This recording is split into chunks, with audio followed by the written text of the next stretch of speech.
Between 1897 and 1899, roughly 100,000 people attempted the deadly journey to the Klondike goldfields, facing avalanches, starvation, freezing temperatures, and deadly rapids. The journey was brutal and merciless, with fewer than 30,000 even making it to Dawson City, and only about 200 actually striking it rich. Here's what life was really like for those who risked everything on the deadliest trail in America.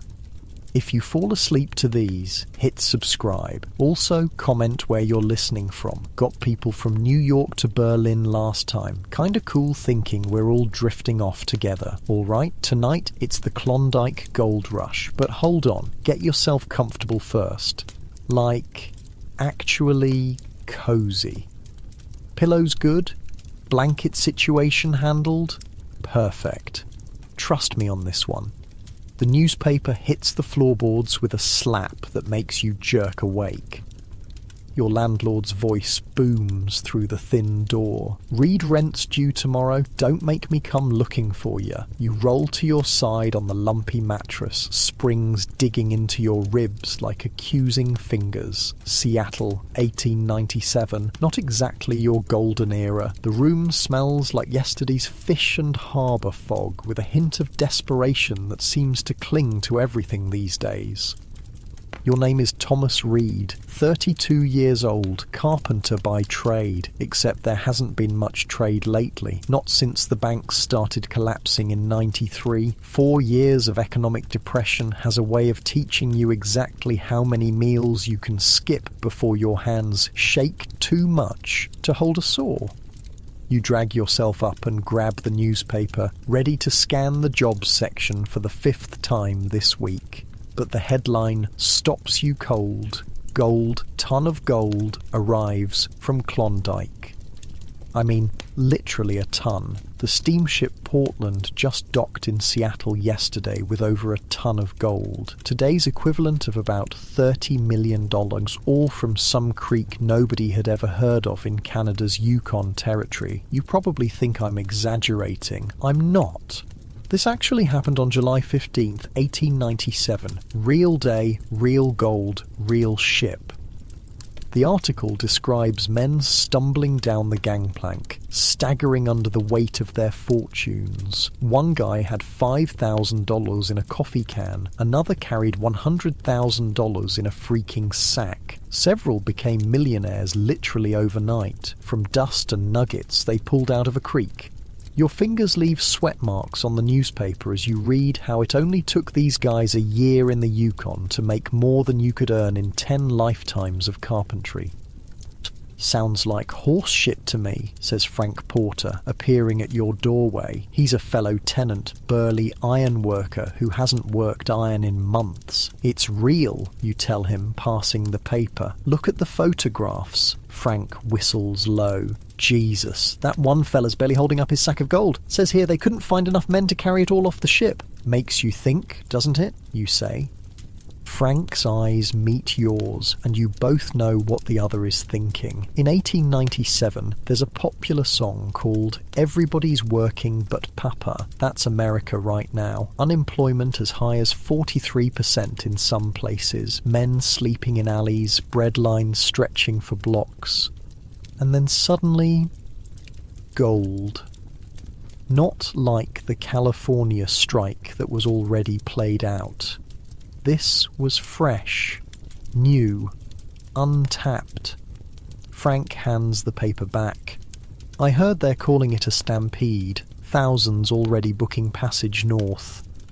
The street outside is already different. You can feel it just looking out the window. Men rushing past with a new energy. The scent of possibility cutting through Seattle's usual damp resignation. My cousin says tickets to Alaska are already selling out, Frank adds.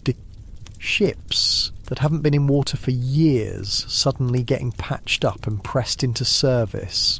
You thinking about it, you ask. Frank snorts. With what money? Takes a small fortune just to get outfitted proper. He's right about that. The newspaper says the Canadian Mounties won't let anyone cross without a literal ton of supplies, a year's worth of food, proper gear for Arctic conditions, tools, the works. But here's the thing about desperation. It makes math very creative. 3 hours later, you're standing in your sister Margaret's kitchen explaining your brilliant plan while she looks at you like you've suggested swimming to China.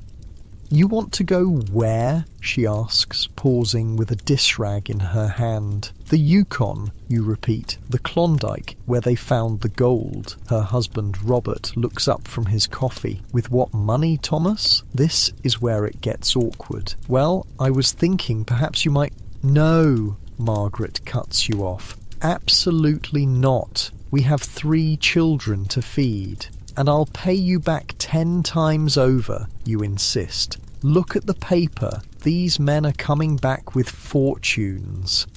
"These men," Robert says carefully, "are experienced miners and outdoorsmen. You're a carpenter who gets winded climbing the stairs." "Ouch, but not wrong. I'm strong enough," you insist, "and I can build anything that's got to be useful up there." Margaret slams the dish down. "Do you have any idea what it's like up there? It's not just walking into the wilderness and picking up gold. People die, Thomas." "People are dying here too," you say quietly, slowly, of nothing.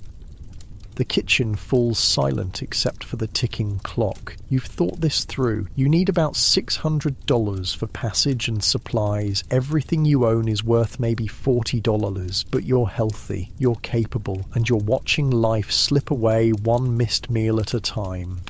"I read that it takes 2 weeks just to get there by boat," Margaret tries again. "And then what? Mountains? Ice? Wild animals?" "Better than tame creditors," you attempt to joke. Nobody laughs.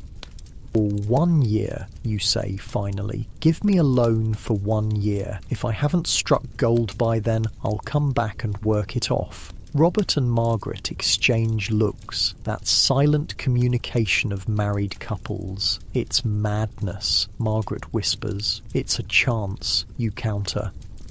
I'm skipping ahead a bit. Let me just tell you, they eventually gave in, not happily, but they did, and they weren't the only ones. All across America, families were having this exact same conversation. Brothers lending life savings to brothers, parents mortgaging farms, wives selling wedding silver.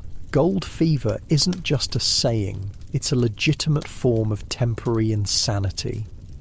The next week is a blur. Seattle has transformed into a gold rush supply depot overnight. The streets are jammed with men buying supplies, outfitters price gouging anything that might be needed in the north, and con men selling maps to secret gold spots. You're at Schwabacher's Hardware trying to decide between 2 different kinds of shovels when a grizzled man in a fur hat laughs at you. "Both those are worthless where you're going," he says.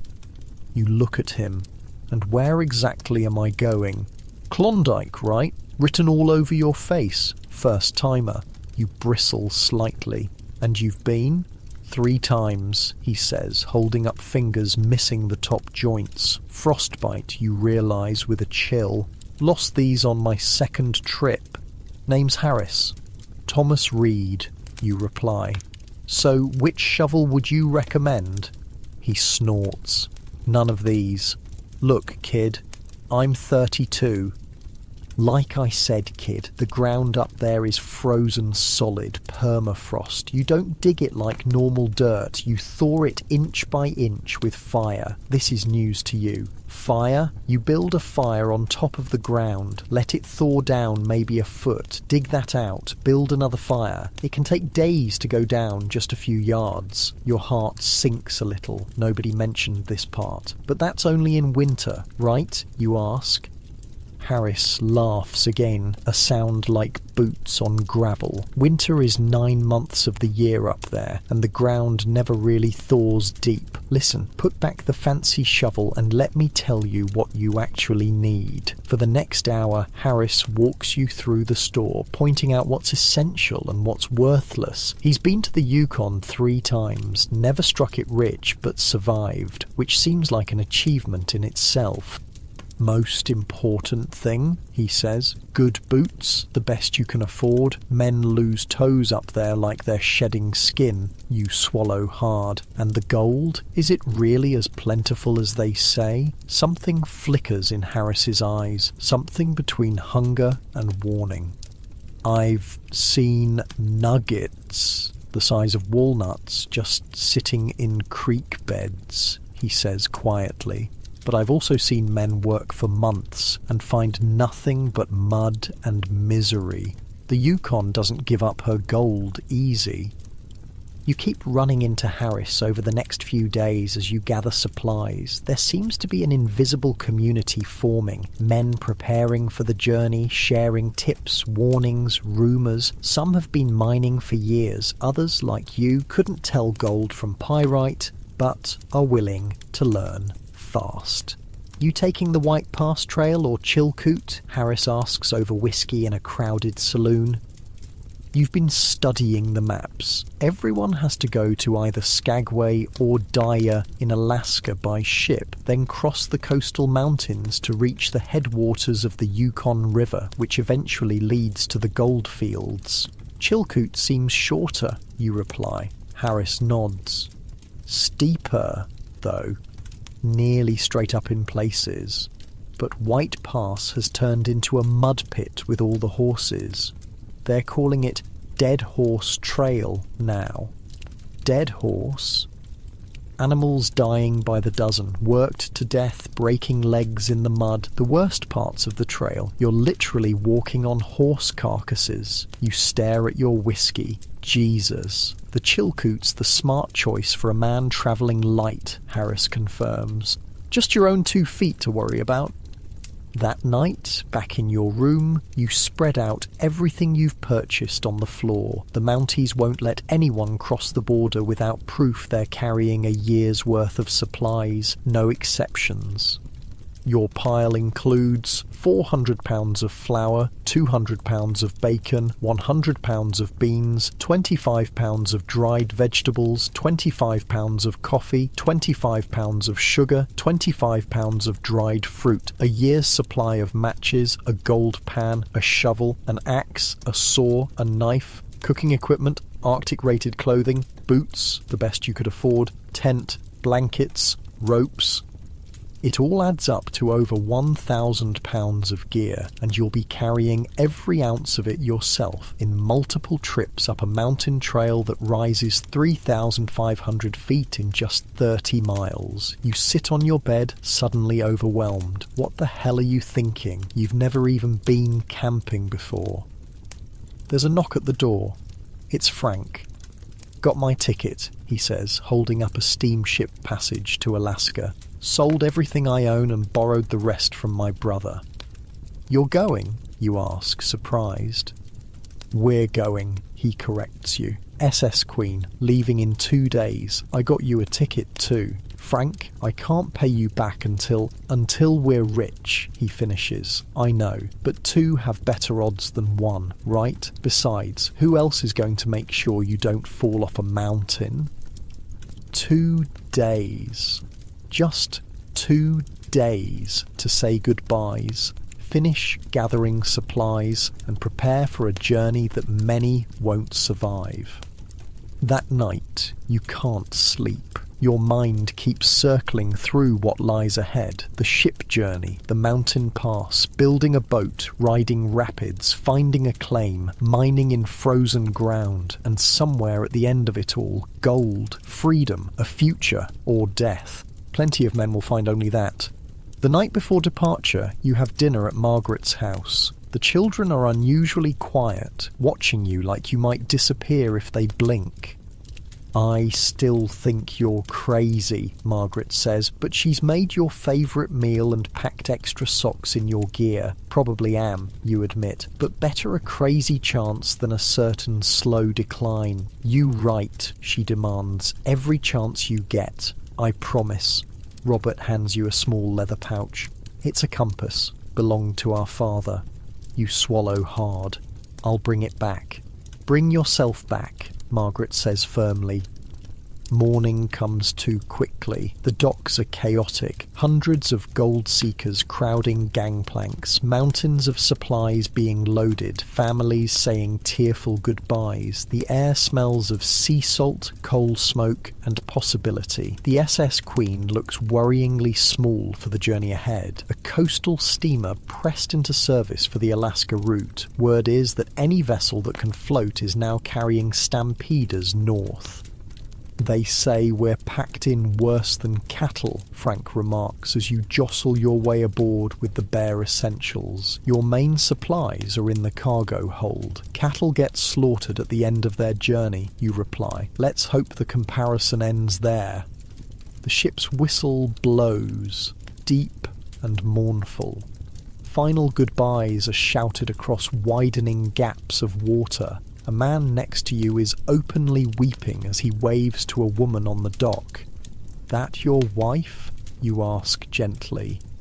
My mother, he says, wiping his eyes. He can't be more than 20. She thinks I'm going to die up there. You don't know what to say to that. None of you know which ones will make it back. The Seattle shoreline slowly recedes, the familiar becoming distant.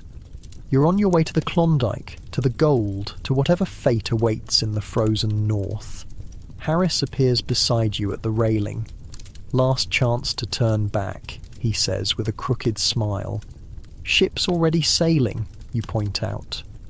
True enough. He spits into the water. Well, Reed, hope you're ready, because the real test isn't finding the gold.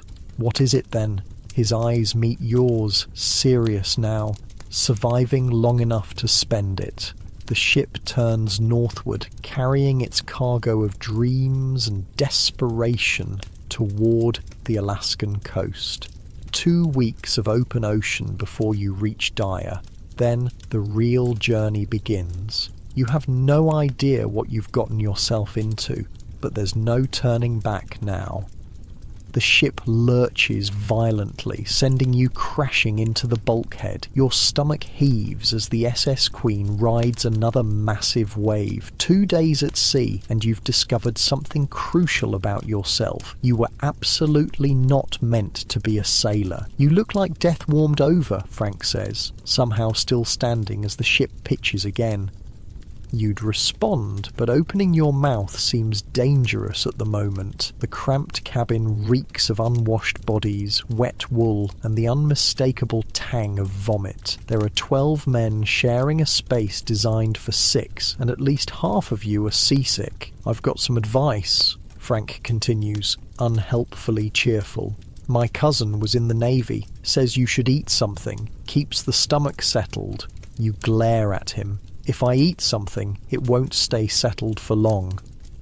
The young kid who was crying for his mother when you departed is curled in a corner, moaning. He hasn't kept down food in 48 hours. You're worried about him, but also too miserable yourself to offer much help. Harris swings down from an upper berth, landing with the ease of someone who's done this journey before. Don't die on the boat, he says, nudging the kid with his boot. Pretty embarrassing way to go for a gold seeker. Is it always this rough? You manage to ask between waves of nausea. Harris shrugs. Sometimes worse. North Pacific ain't known for its hospitality. Outside your cabin, you can hear shouts as sailors rush to secure something that's broken loose on deck. The entire vessel groans and creaks with each swell, like it's contemplating whether to stay together or not.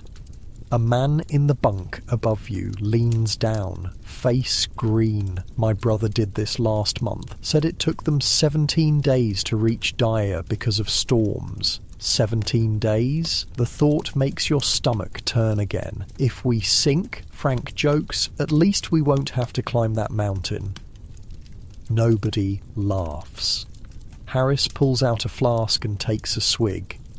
You know what's the real joke? This ain't even the hard part yet. 3 more days pass, each bringing new miseries. The storm finally breaks, but that just means you can now stagger around the deck instead of being confined below. The food is barely edible, salt pork and hardtack that seems designed to test the strength of your teeth. By the 6th day, a strange camaraderie has formed among the passengers. You learn names, share stories, swap tips gleaned from books and hearsay. Every man aboard has sold everything or borrowed heavily to make this journey. Every man believes he'll be the one to strike it rich.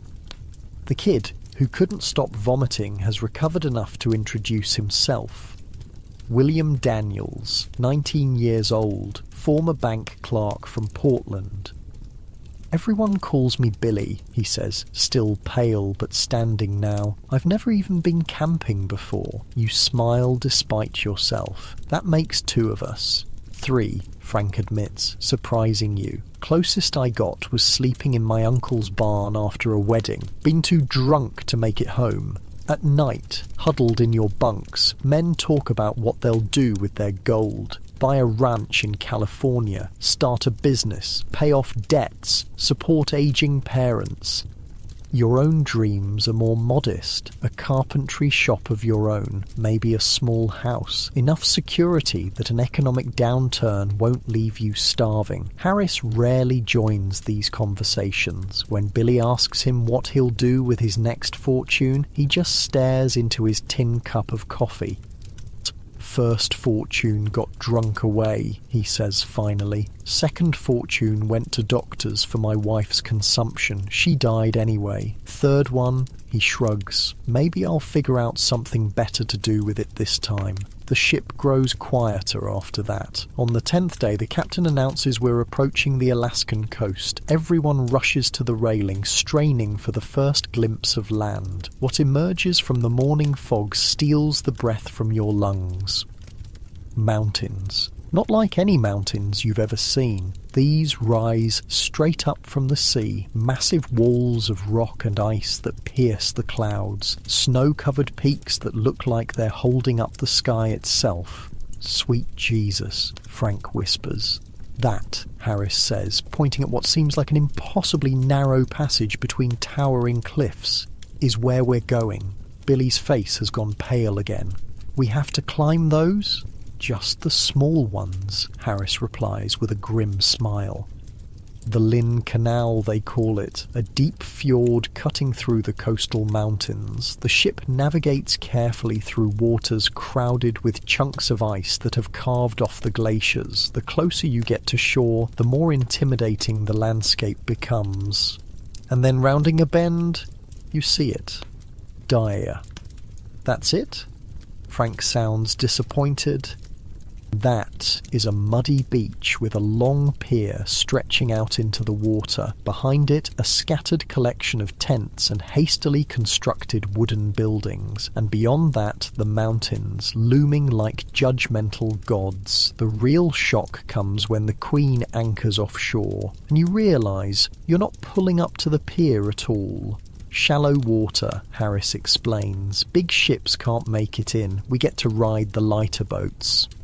These lighter boats turn out to be flat-bottomed barges that look far from seaworthy. You and about 20 other men climb down into the first one, along with whatever personal items you could carry. What about our supplies? Billy asks, panicked. All my food and equipment. They'll unload the cargo after the passengers. The barge operator, a leathery man with a permanent squint, laughs.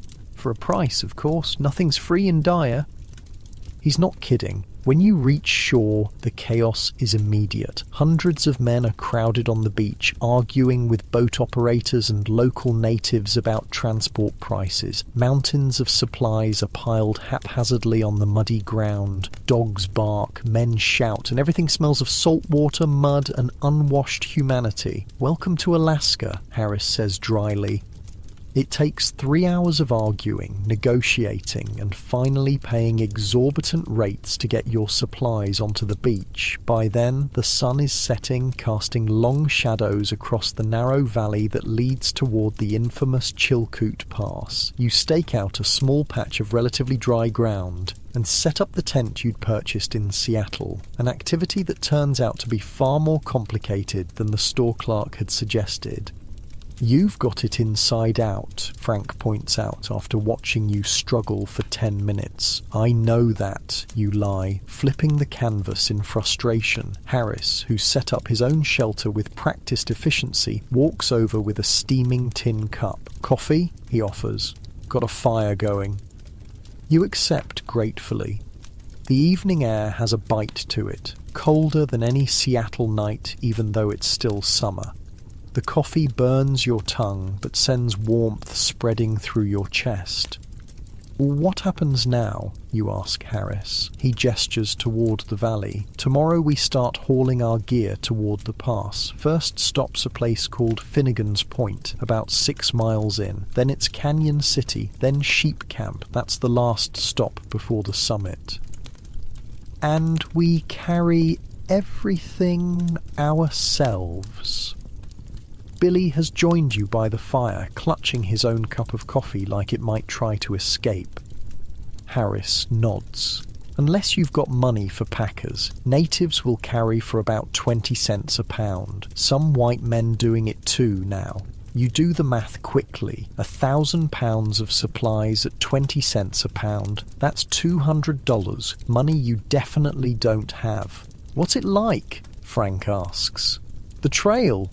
Harris stares into the fire. "First part's not so bad. Gets worse as you go. The summit." He shakes his head.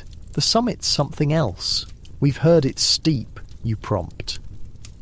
"Steep?" Harris laughs, but there's no humour in it. "It's damn near vertical in places. They've cut steps into the snow and ice. Imagine climbing a ladder made of ice, carrying 100 pounds on your back, with a line of men behind you who'll trample you if you slip." Sleep comes fitfully that night. The ground is hard, the tent leaks slightly, and every few hours ships' whistles announce new arrivals. More men, more dreamers, more fools perhaps. Morning reveals a transformed Dyer. Overnight, at least 3 more ships have arrived, disgorging hundreds of stampeders and tons of supplies. The beach is now a maze of tents, crates, sacks, and men frantically organizing their outfits. "We should get moving," Harris advises over a breakfast of bacon and hardtack. "Trail gets more crowded every day." Getting moving turns out to be a relative term. First, you have to decide what to carry on your first trip. The strategy, Harris explains, is to move your supplies in stages. Carry what you can to the first camp, return for more, repeat until everything is at that camp, then start moving it all to the next one. Some men make 30 or 40 trips over the pass before they've moved their full outfit, he says. 40 trips over a mountain. The magnitude of the task ahead begins to sink in. You decide to carry about 80 pounds for your first load, mostly food staples secured in waterproof sacks. Frank manages to hoist about the same. Billy, smaller and less accustomed to physical labour, struggles with 60 pounds. "Don't overdo it," Harris warns as the young man staggers under his pack. "Better to make more trips than to injure yourself on the first day." The trail begins innocuously enough, a muddy path winding alongside the Taya River, which rushes with snowmelt from the mountains. The terrain is flat at first, the walking merely unpleasant rather than torturous. That changes rapidly. 2 miles in, the valley narrows. The trail climbs away from the river, ascending through dense forest. Roots and rocks make every step treacherous. The weight on your back seems to double with each hour. Your shoulders burn, your legs tremble. This is the easy part, Harris reminds you cheerfully when you stop to catch your breath. Men pass you going both directions, some heading toward the pass with heavy packs, others returning for their next load. Most nod in silent solidarity. A few offer encouragement. The really experienced ones don't waste breath on either. You encounter your first casualty about 4 miles in, a man sitting by the trail, boot off, foot swollen to twice its normal size. "Oh, stepped in a hole," he explains grimly. "Heard it snap." "Can you walk?" Frank asks. The man laughs bitterly. "Sure, all the way back to Seattle. There's nothing you can do for him. No doctors out here, no horses, no carts. If you can't walk, you can't continue." "Someone will help him back to Dyer," Harris says as you move on, but his tone suggests he's not entirely convinced. By late afternoon, your pack feels like it's filled with anvils instead of flour and beans. Your shoulders are raw. Each step requires conscious effort. Sweat soaks your clothes despite the cool air. There, Harris points ahead. Finnegan's Point. It's little more than a clearing where the valley widens slightly. Dozens of tents are already pitched. Men cook over small fires or sort through supplies. Others collapse in exhaustion. Some are already heading back down the trail for their next load. You drop your pack with a groan of relief. 6 miles. Just 6 miles. And you feel half dead. "How far to the pass from here?" you ask Harris. "About 24 more miles," he says. "Gets steeper with every one." Frank falls to the ground beside his pack. "And we have to do this. What, 30 more times?" "Give or take," Harris confirms. Billy arrives last, his face flushed, breathing hard. He drops his pack and immediately vomits into the bushes. "You'll get your trail legs soon enough," Harris tells him, not unkindly. Everyone does, or they go back. You set up your tent, force down some food, and try not to think about tomorrow's return trip to Dyer. Instead, you study the other stampeders. There's a strange efficiency developing among them. Men are forming informal partnerships, watching each other's supplies, sharing information about trail conditions. You see a group that's devised a clever pulley system to help get packs on their backs without assistance. "Smart," Harris observes, following your gaze. "Up here, you adapt or you fail." Despite your exhaustion, you struggle to sleep that night. Your body aches in places you didn't know could ache. The sounds of the camp, men snoring, coughing, occasionally crying out in their sleep, keep you drifting in and out of consciousness. Morning comes too soon. After a quick breakfast, you head back down the trail toward Dyer, your pack now empty. The return journey is faster but still taxing. Your muscles protest every step. In Dyer, the scene is even more chaotic than before. New ships have arrived. The beach is an obstacle course of supplies, animals, and men. You locate your cached supplies, select your next load, and prepare for the return trip to Finnegan's Point. As you're adjusting your pack, a commotion breaks out nearby. A team of horses has bolted while being unloaded from a barge. They charge through the crowded beach, dragging a half-secured cart behind them. Men dive out of the way. Supplies go flying. The horses, panicked, head straight toward a stack of crates, your crates. Frank shouts a warning, but it's too late. The horses plough into the pile, sending your carefully packed supplies tumbling. One crate splits open, spilling precious flour into the mud. "No," Billy rushes forward, trying to salvage what he can. The horse's owner, a red-faced man in a filthy coat, finally manages to get control of his team. He offers no apology, just a shrug before leading the animals away. "Son of a bitch," Frank seethes. "Welcome to the Gold Rush," Harris says, helping Billy scoop mud-soaked flour back into a sack. "Rule 1, always secure your cash." You've lost maybe 20 pounds of flour. Not devastating, but every pound counts when you're required to have a year's supply. "We can replace it in sheep camp," Harris suggests. "Price is a highway robbery, but there are outfitters all along the trail now." You spend the rest of the day making the return trip to Finnegan's Point with your second load, then back to Dyer for a third. By the time you make camp that evening, every muscle in your body is screaming. Your boots have rubbed blisters on both heels. Your hands are raw from adjusting pack straps, and you've covered just 6 of the 30 miles to the pass. "It gets easier," Harris says, passing around a flask of whiskey as you all sit by the fire.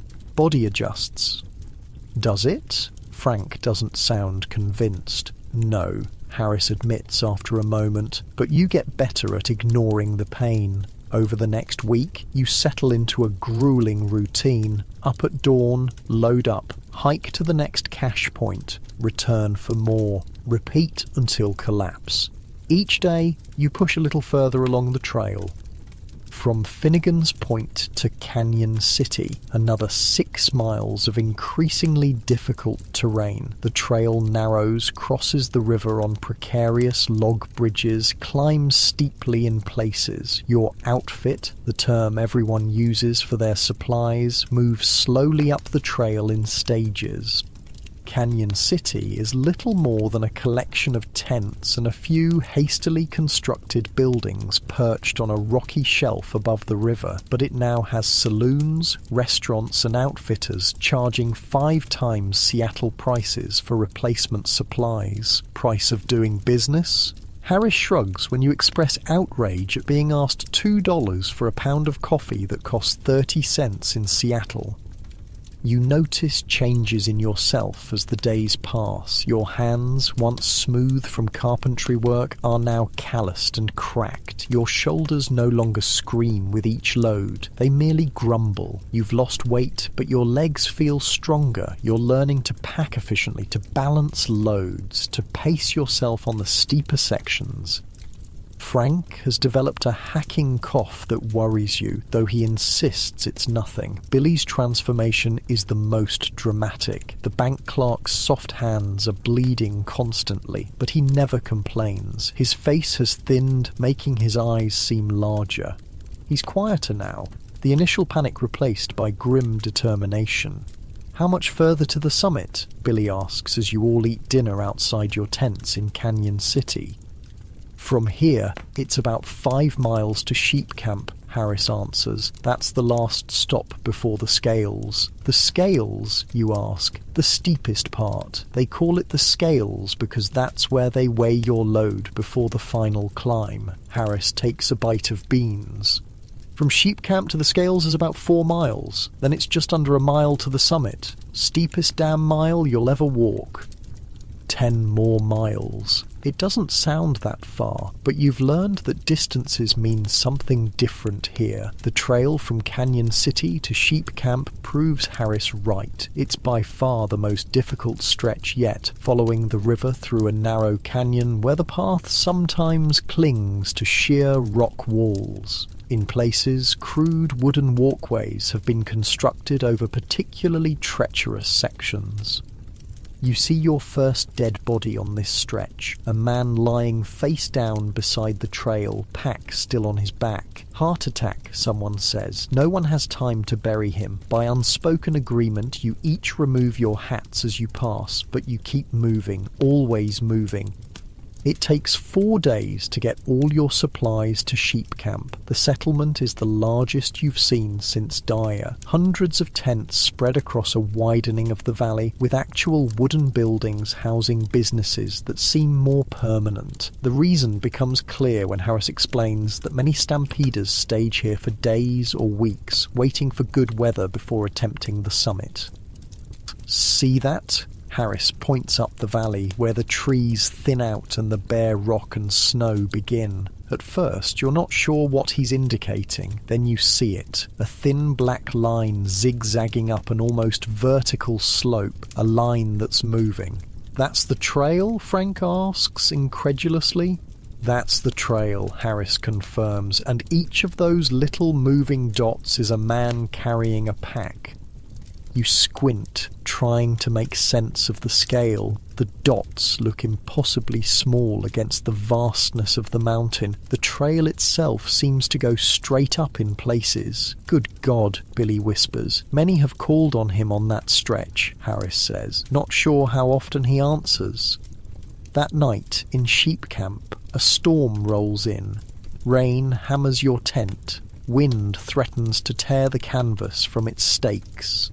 The temperature drops sharply. By morning, the rain has turned to snow. "We wait," Harris declares, surveying the white-capped peaks above. "Only fools and the desperate try the summit in weather like this. You're not sure which category you fall into anymore. For 3 days, the storm rages. No one attempts the pass. Men crowd into the few saloons and restaurants, swapping stories, sharing concerns about supplies running low. Rumours spread. The pass is closed for the season. The Canadian Mounties are turning people back. Someone died in an avalanche yesterday." Harris dismisses most of these.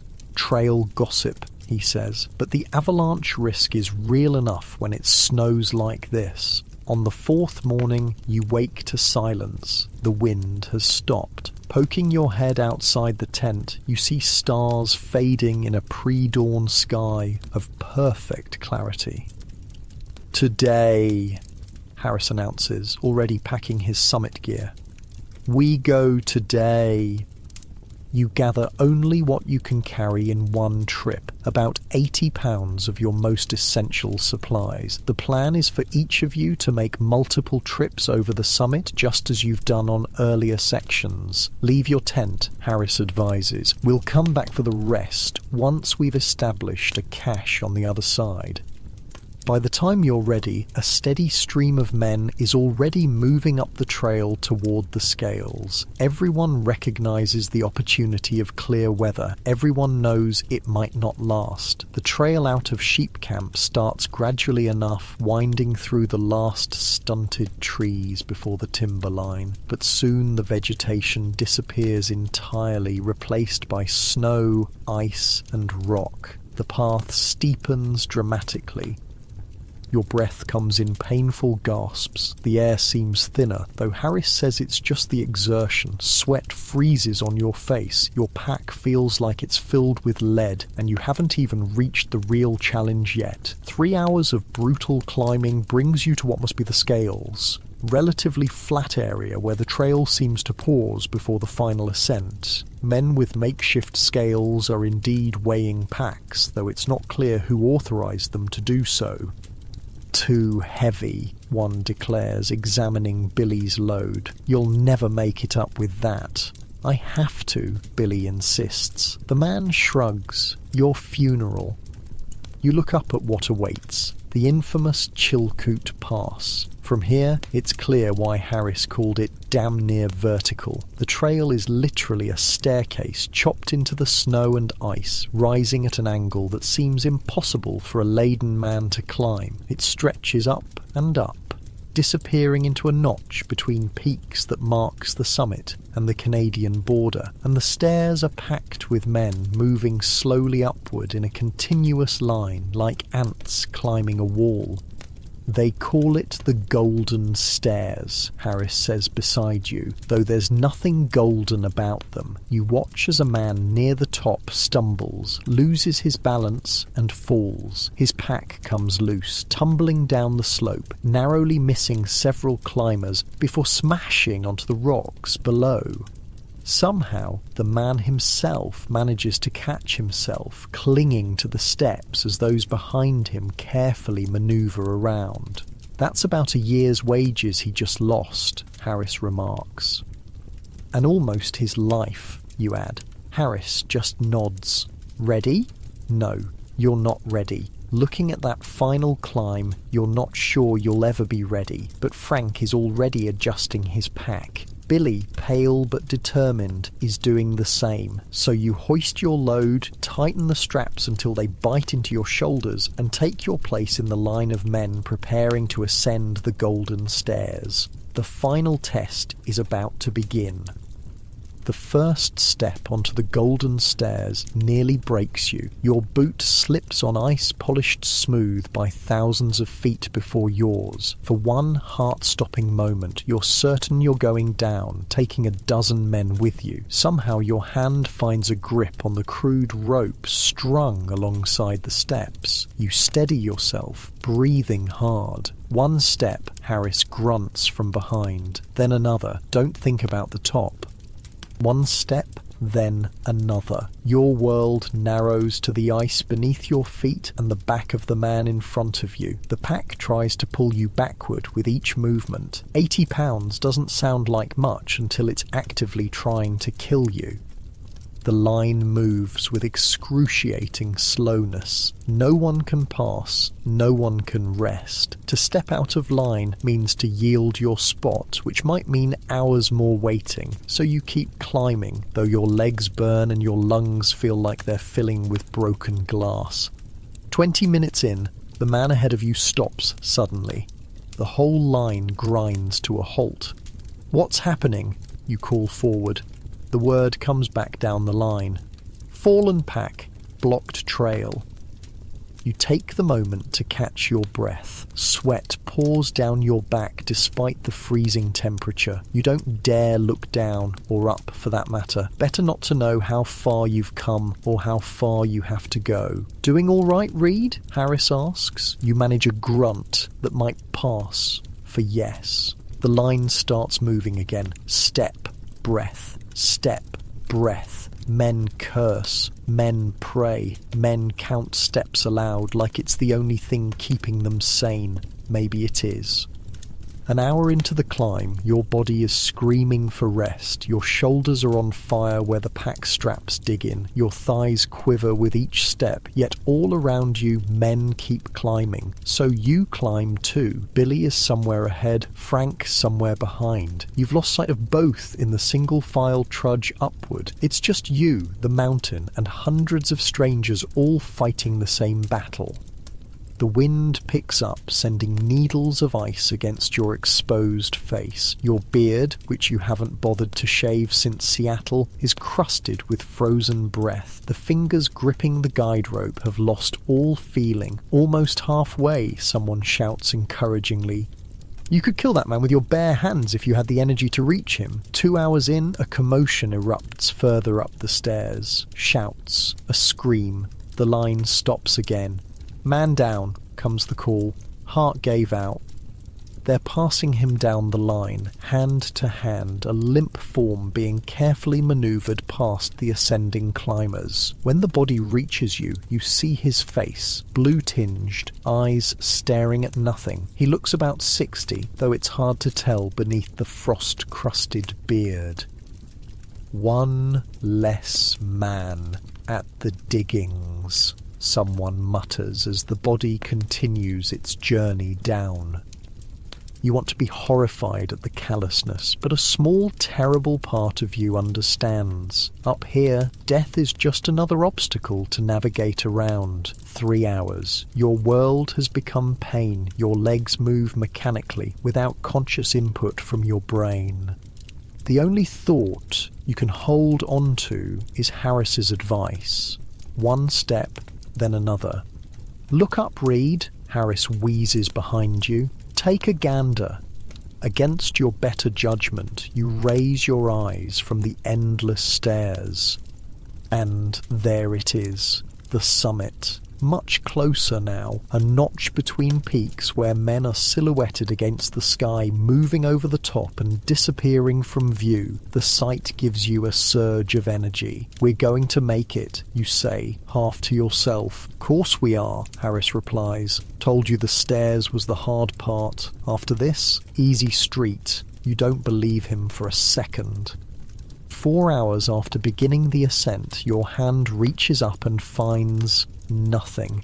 No more stairs. You've reached the top of the Chilkoot Pass. With a final tremendous effort, you haul yourself and your pack over the edge. The summit is flatter than you expected, a small plateau between peaks. Men collapse here, gasping for breath before gathering themselves for the journey onward. You join them, falling to your knees, then rolling onto your back. The sky above is a perfect blue.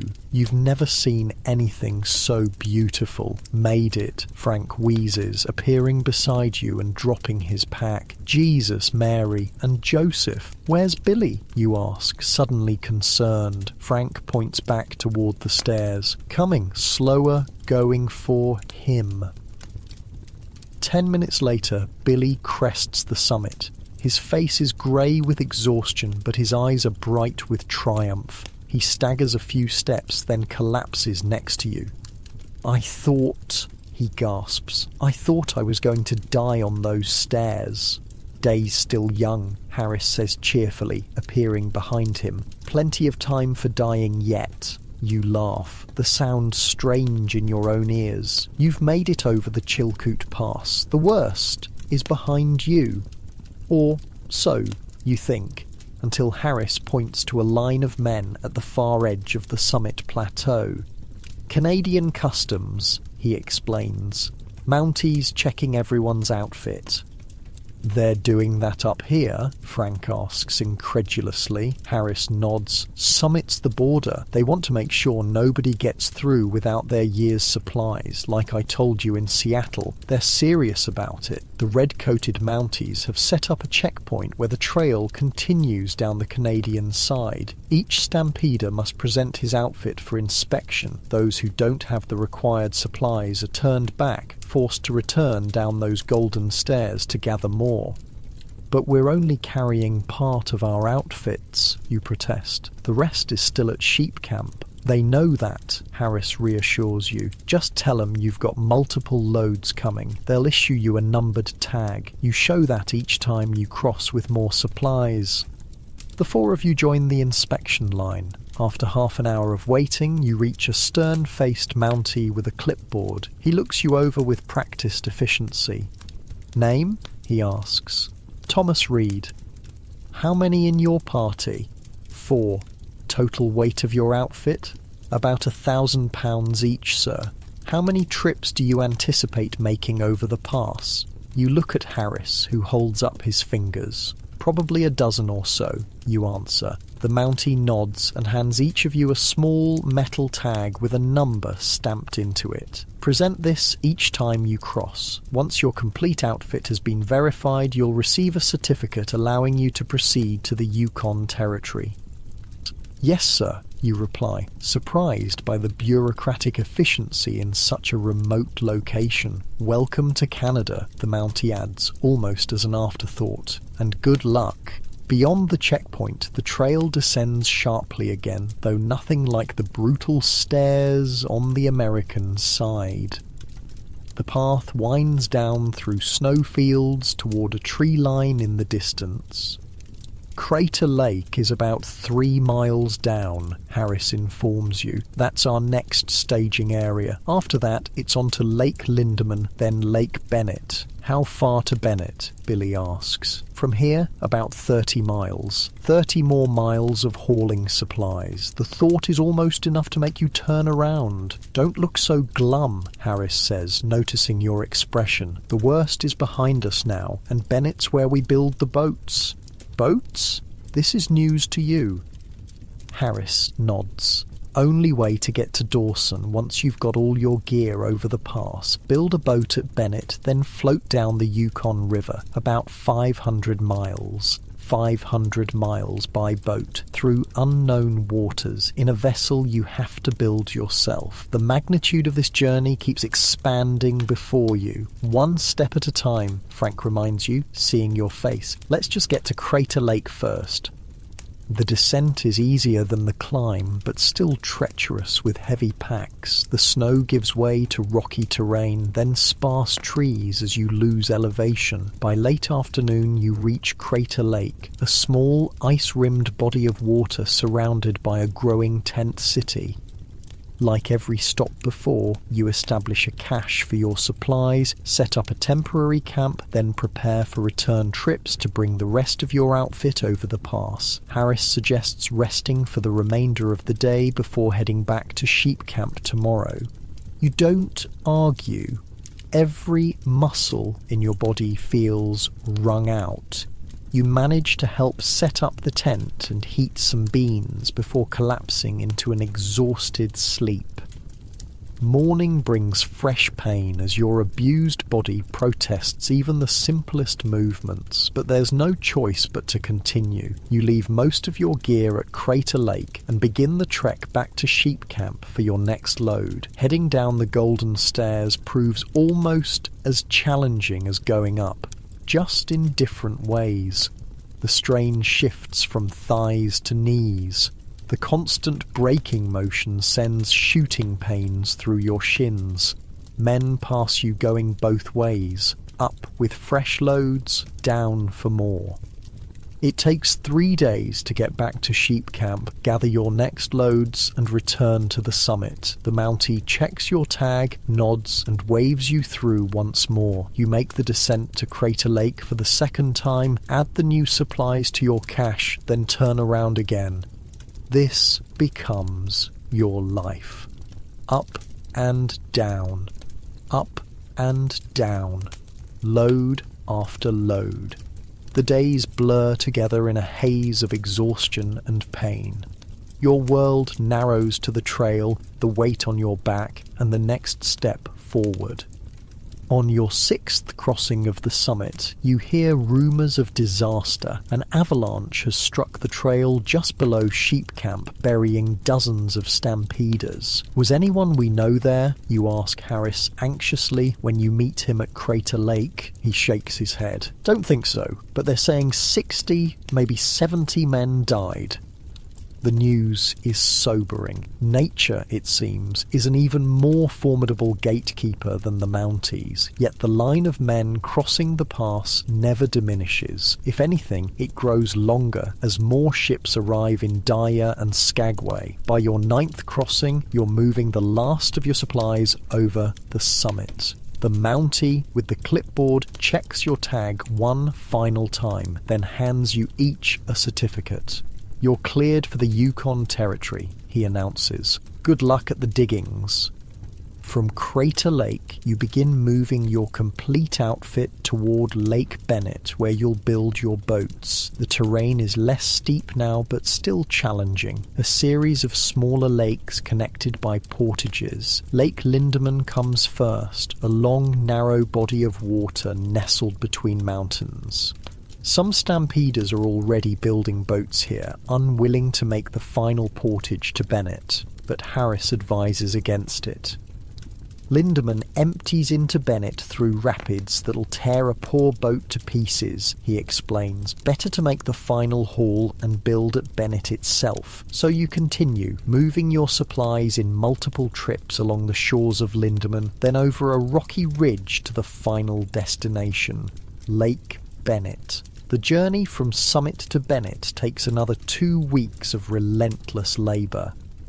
Bennett is like nothing you've seen before. The narrow end of a long lake stretching northward, its shores have been transformed into a vast construction yard. Thousands of men are busy felling trees, sawing planks, and building boats of every conceivable design. The air rings with hammers, saws, and occasional curses.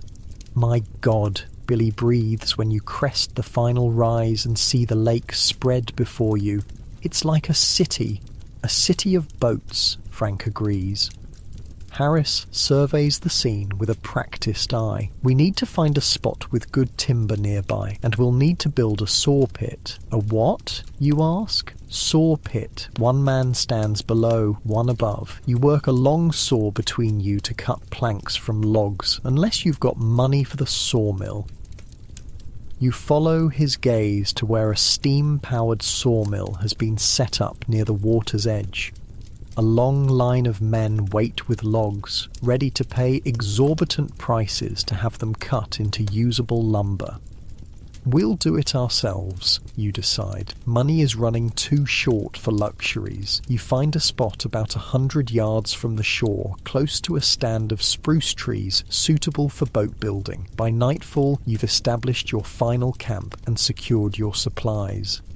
That evening, sitting by the fire, you try to process how far you've come. From Seattle to Dyer, up the Chilkoot Pass, across the lakes to Bennett, and all while carrying 1,000 pounds of supplies on your back, piece by piece. So we build boats next, you say to Harris. How long will that take? He considers. Depends how good we are. 2 weeks, maybe 3. Need to fell trees, cut planks, shape them, seal everything tight. It's not simple work. I'm a carpenter, you remind him. I know wood. Buildings don't float, he replies, but there's respect in his tone. Still, that'll help. And after the boats? Billy asks. After we build 'em, we ride 'em. Harris gestures northward, down the length of Lake Bennett. Lake leads to the Yukon River system. About 500 miles of water between here and Dawson City. Any more mountains to climb? Frank asks, rubbing his still aching shoulders.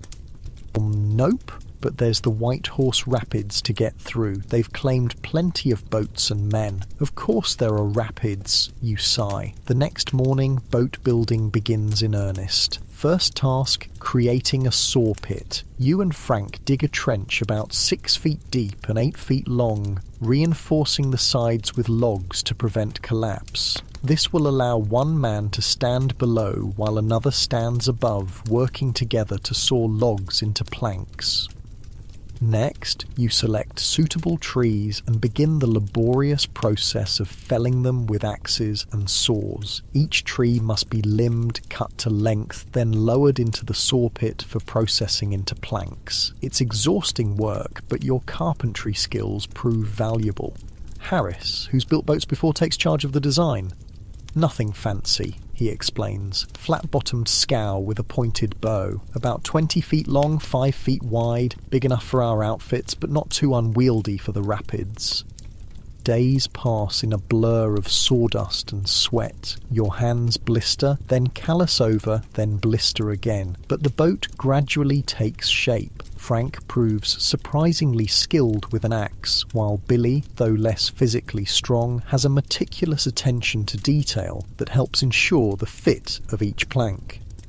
All around you, similar scenes play out as hundreds of men race to build their vessels before the short northern summer ends. Not everyone knows what they're doing. You see boats taking shape that look unlikely to float even in calm water, let alone survive rapids.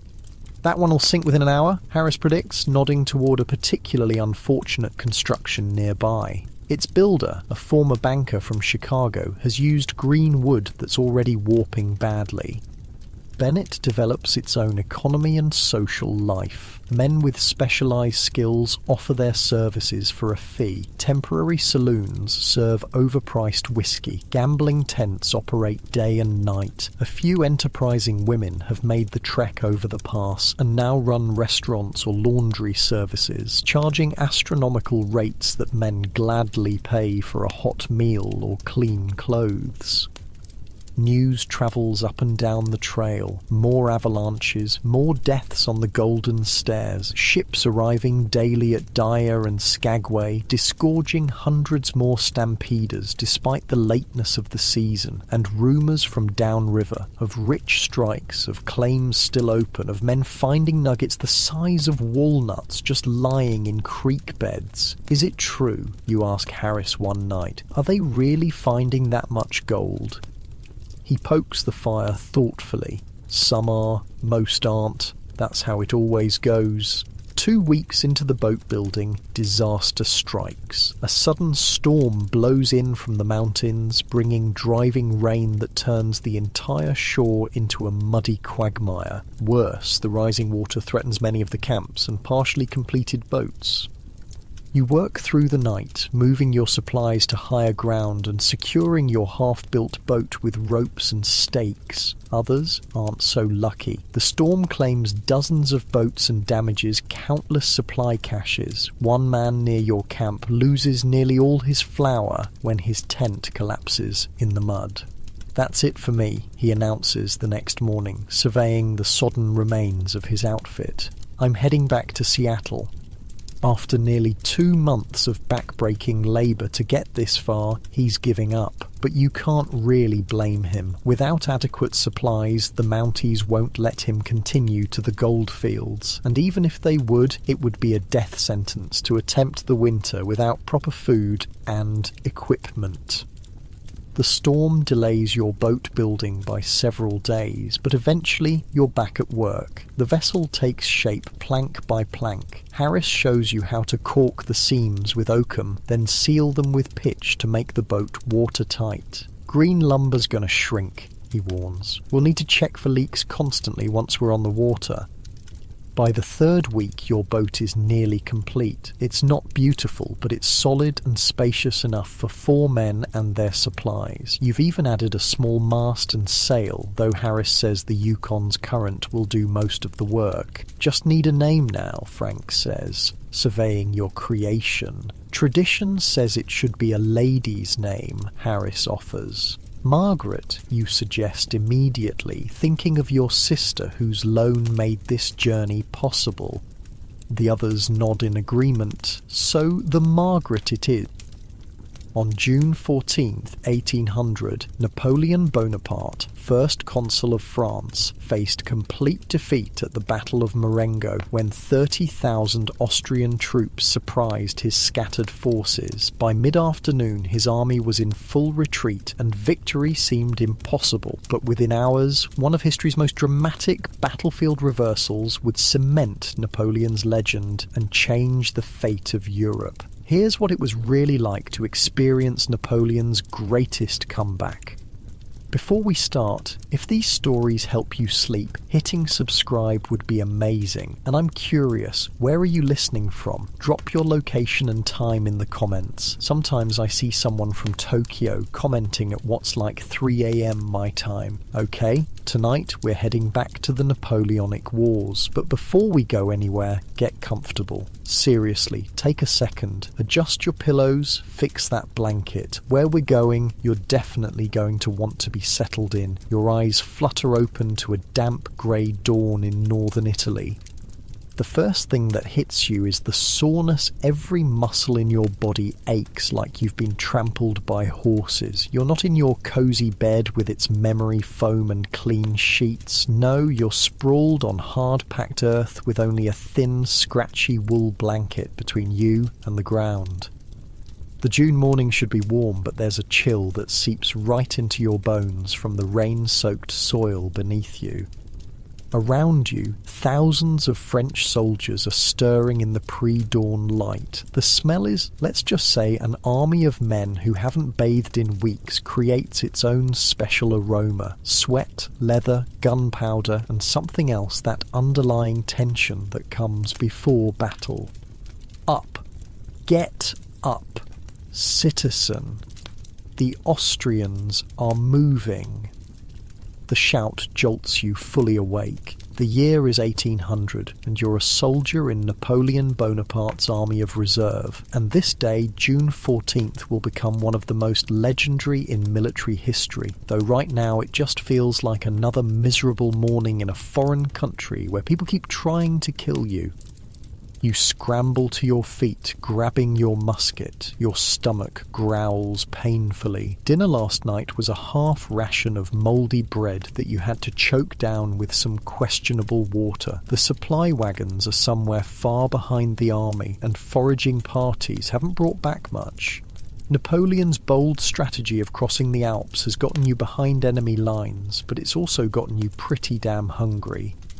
"They're saying the Austrians are attacking from Alessandria," mutters the soldier next to you, a grizzled veteran named Marcel with a magnificent moustache and a missing front tooth. "But that can't be right. The first consul said they'd be retreating." That's the thing about Napoleon Bonaparte. He's a military genius, sure, but even geniuses make mistakes, and this morning he's made a big one.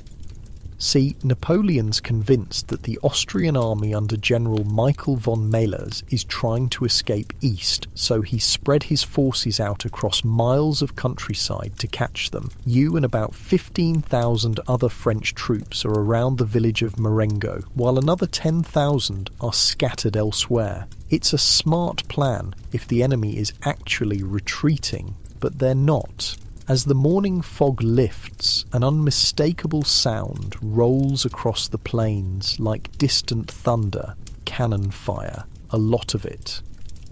"Holy shit," Marcel whispers, his face going pale beneath his weathered tan. "That's a full attack. Within minutes, officers are shouting orders, drummers are beating assembly, and your regiment is forming up. Through gaps in the morning mist, you catch glimpses of the Austrian army emerging from Alessandria, not retreating at all, but advancing in full force, 30,000 men with over 100 cannons against your scattered 15,000 with barely a dozen guns.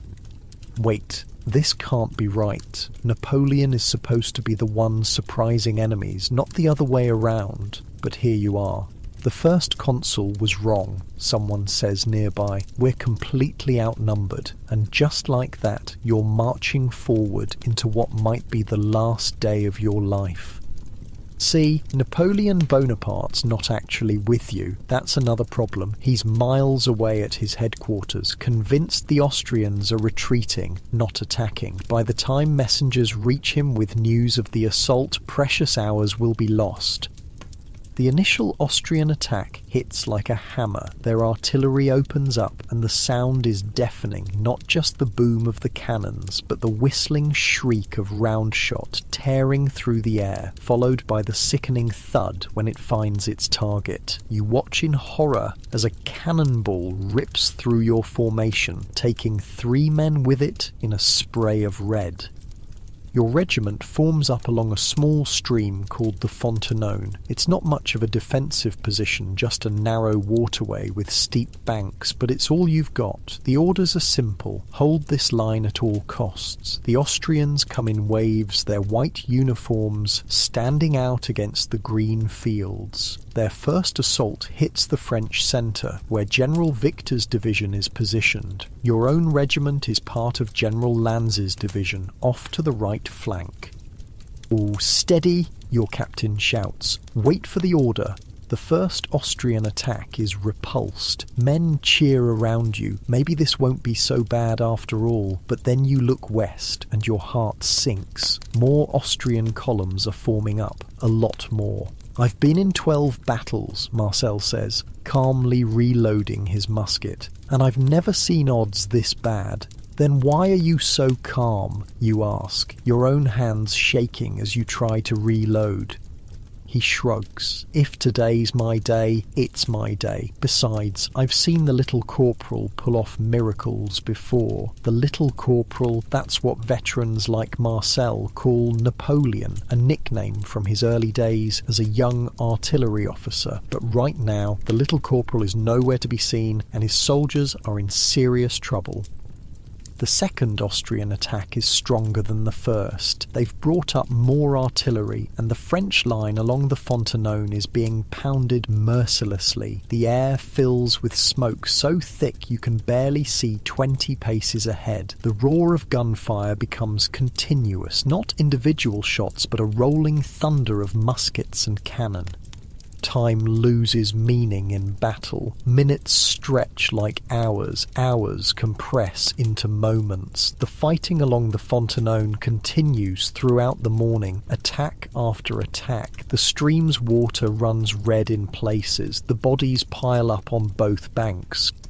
By noon, the situation is dire. The Austrians have found a gap north of your position and are threatening to outflank the entire French line. General Victor's division in the centre is running dangerously low on ammunition. Some units have completely run out, reduced to using their muskets as clubs or throwing stones. Then the worst happens. The Austrian weight of numbers finally tells. Their 30,000 men and 100 guns against the French, 16,000 men and 15 guns is simply too much. First one French regiment breaks, then another. The retreat begins, and once it starts, it's hard to stop. Your captain shouts for an orderly withdrawal, but there's nothing orderly about what follows. The French line collapses, and suddenly you're running eastward across those same fields you defended all morning. Austrian cavalry appears, charging into the retreating French infantry. Men who stop to make a stand are cut down. "Stay together," Marcel shouts over the chaos. "If we scatter, we're dead." Your regiment manages to maintain some cohesion as it falls back, fighting a desperate rearguard action. But all around you, the French army is disintegrating. By 3 in the afternoon, the battle seems utterly lost. The French have been driven back almost a mile from their original positions, leaving behind their dead, their wounded, and most of their artillery. This is what defeat looks like. Complete, catastrophic defeat. And somewhere in the middle of all this chaos, a messenger finally reaches Napoleon Bonaparte with the news that his army is fighting for its life. The story goes that when Napoleon heard the distant sound of cannon fire that morning, he dismissed it. Just a reconnaissance in force, he supposedly said. Even Napoleon Bonaparte, first consul of France and arguably the greatest military mind of his generation, could make a colossal misjudgment.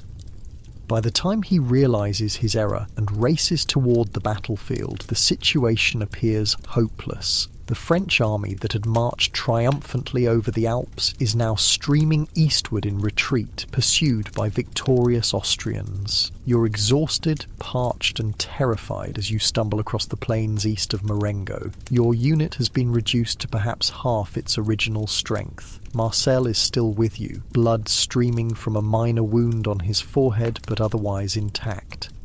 "This is it," someone nearby says. "The campaign is over. We'll be lucky to make it back to France alive." The retreat continues throughout the early afternoon. The Austrian pursuit, thankfully, isn't particularly aggressive. General Melas, the 70-year-old Austrian commander, believes he's won a decisive victory. So confident is he in his triumph that he returns to Alessandria to write his victory dispatch, leaving his chief of staff, General Zach, to handle the pursuit.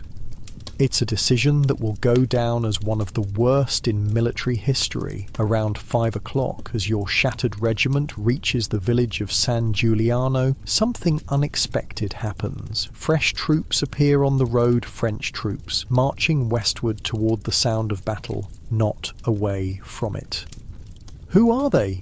you ask, staring in disbelief. Marcel squints, then breaks into a gap-toothed grin. "That's Desai's division, they've come back." General Louis Desai had been detached from the main army with his division of 5,000 men to block what Napoleon thought would be the Austrian escape route. When Desai heard the distant sound of battle, he turned his division around and marched to the sound of the guns, a soldier's most sacred duty. Now, as the sun begins its westward descent, Desai's fresh troops are arriving on the battlefield, and with them is Napoleon himself, rallying the retreating soldiers. "I've gone far enough for today," Napoleon announces to his men. "It is my habit to sleep on the field of battle. The effect on morale is electric. Retreating soldiers stop in their tracks. Scattered units reform. Napoleon, the master psychologist as well as the master strategist, knows exactly what his demoralized army needs to hear." Wait, am I making this up? Did he actually say that? Look, Napoleon was basically a walking quote machine. Half the things attributed to him were probably made up later, but it makes for a damn good story, right? Desai reportedly tells Napoleon, "This battle is completely lost." But it's only 3 o'clock. There is still time to win another. And that's exactly what they set out to do. Napoleon quickly develops a new plan. While the remnants of his battered army reform their lines, Desai's fresh division will prepare a counterattack. General Marmont gathers all available artillery, just 18 guns, and positions them to blast the advancing Austrians. Meanwhile, General Kellerman's heavy cavalry, which has remained relatively intact, is held in reserve for the decisive moment. The Austrians, believing they're simply mopping up a defeated enemy, advance in a long column along the main road, their guard down. It's General Zach leading the Austrian advance guard of Grenadiers elite troops, but moving forward with the casual confidence of men who think the fighting is over. They have no idea what's about to hit them. At about 5:30, Desai's division strikes. The 9th Light Regiment leads the attack, pouring heavy fire into the surprised Austrians. For a moment, the Austrians waver, but then begin to form up to meet this unexpected threat. It's at this critical moment that tragedy strikes. General Desai, leading from the front as always, is shot through the heart and dies instantly. His last words, according to legend, tell the first consul that I die regretting that I have not done enough to live in posterity.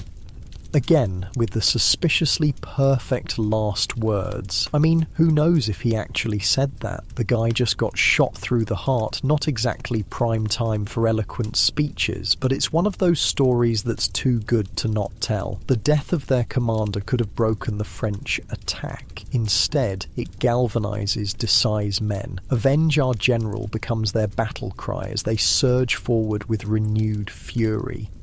And then comes the masterstroke. As the Austrians struggle to deploy from column into line to meet Desai's infantry attack, Napoleon gives the signal. General Kellerman's 400 heavy cavalrymen mounted on massive horses and armed with long straight swords charge directly into the Austrian flank. The impact is devastating. The Austrian grenadiers, caught in an awkward formation and hit from an unexpected direction, crumble under the cavalry charge. Within minutes, what had been a victorious Austrian army disintegrates into panic. Over 2,000 surrender on the spot, including General Zach himself. The French counterattack spreads across the battlefield like wildfire. Units that had been retreating in defeat just hours earlier are now charging forward, driving the stunned Austrians back toward Marengo and the Bormida River.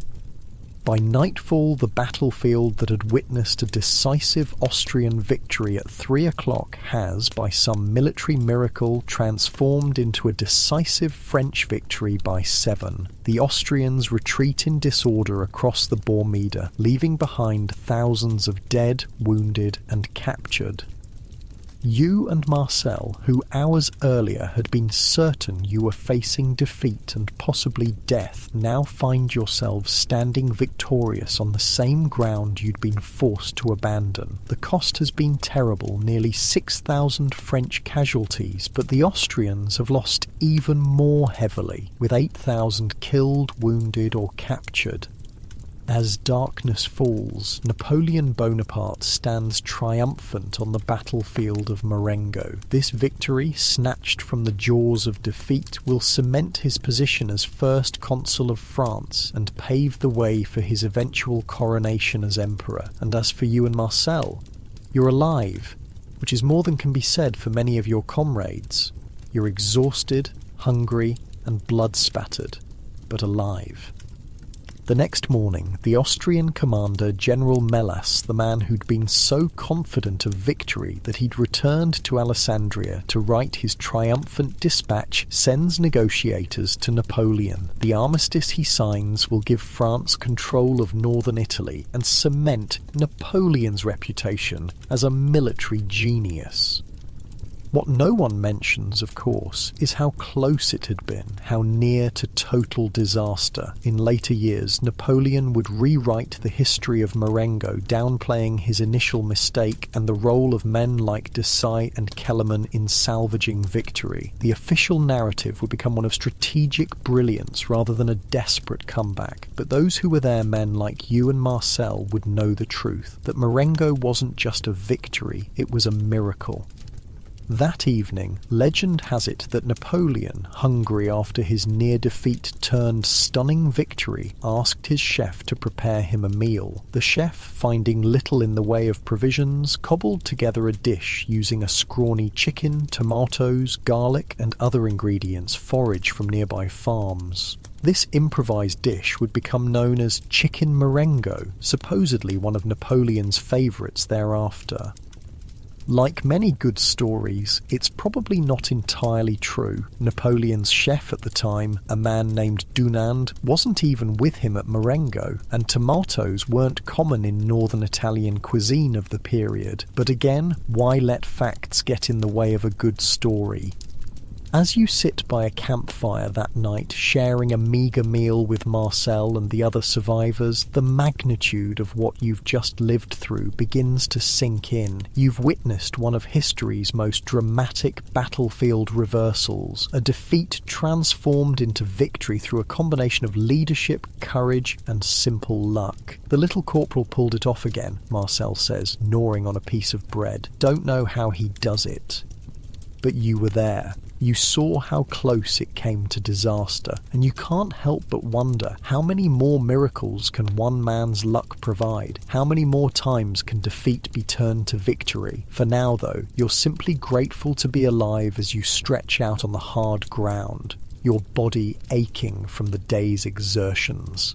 As you drift towards sleep, the sounds of the army settling down for the night surround you, so different from the peaceful quiet of your bedroom back home. Unlike your comfortable modern bed with its soft pillows and warm blankets, tonight you'll sleep on Italian soil beneath the stars, with only a thin blanket between you and the earth. But you'll sleep as victors, not as defeated men, and sometimes that makes all the difference. The morning after Marengo is strangely quiet. Dawn breaks over a landscape transformed by violence. Yesterday, these fields outside Alessandria were green with summer crops. Now they're churned to mud and stained dark with blood. The air carries the metallic tang of gunpowder mixed with something worse, the beginning of decay, as thousands of bodies lie where they fell. You're one of the lucky ones. You survived. Your regiment took heavy casualties, almost 40%, but you and your friend Marcel made it through with nothing worse than exhaustion and a few scrapes. As you pick your way through the battlefield, helping to collect the wounded, the reality of yesterday's miracle victory sinks in. The French soldiers around you move with the hollow-eyed 1,000-yard stare that comes after cheating death. Nobody's celebrating. There's too much work to do, too many friends to bury. This is the part they never tell you about in the recruiting speeches, Marcel mutters, helping you carry a wounded man to the field hospital, really just a collection of tents where overworked surgeons labour non-stop, their aprons so soaked with blood they look like butchers. The day after glory. The wounded man between you whimpers as you jolt over uneven ground. He can't be more than 16, a drummer boy caught by Austrian grape shot. His left leg is a mangled mess below the knee.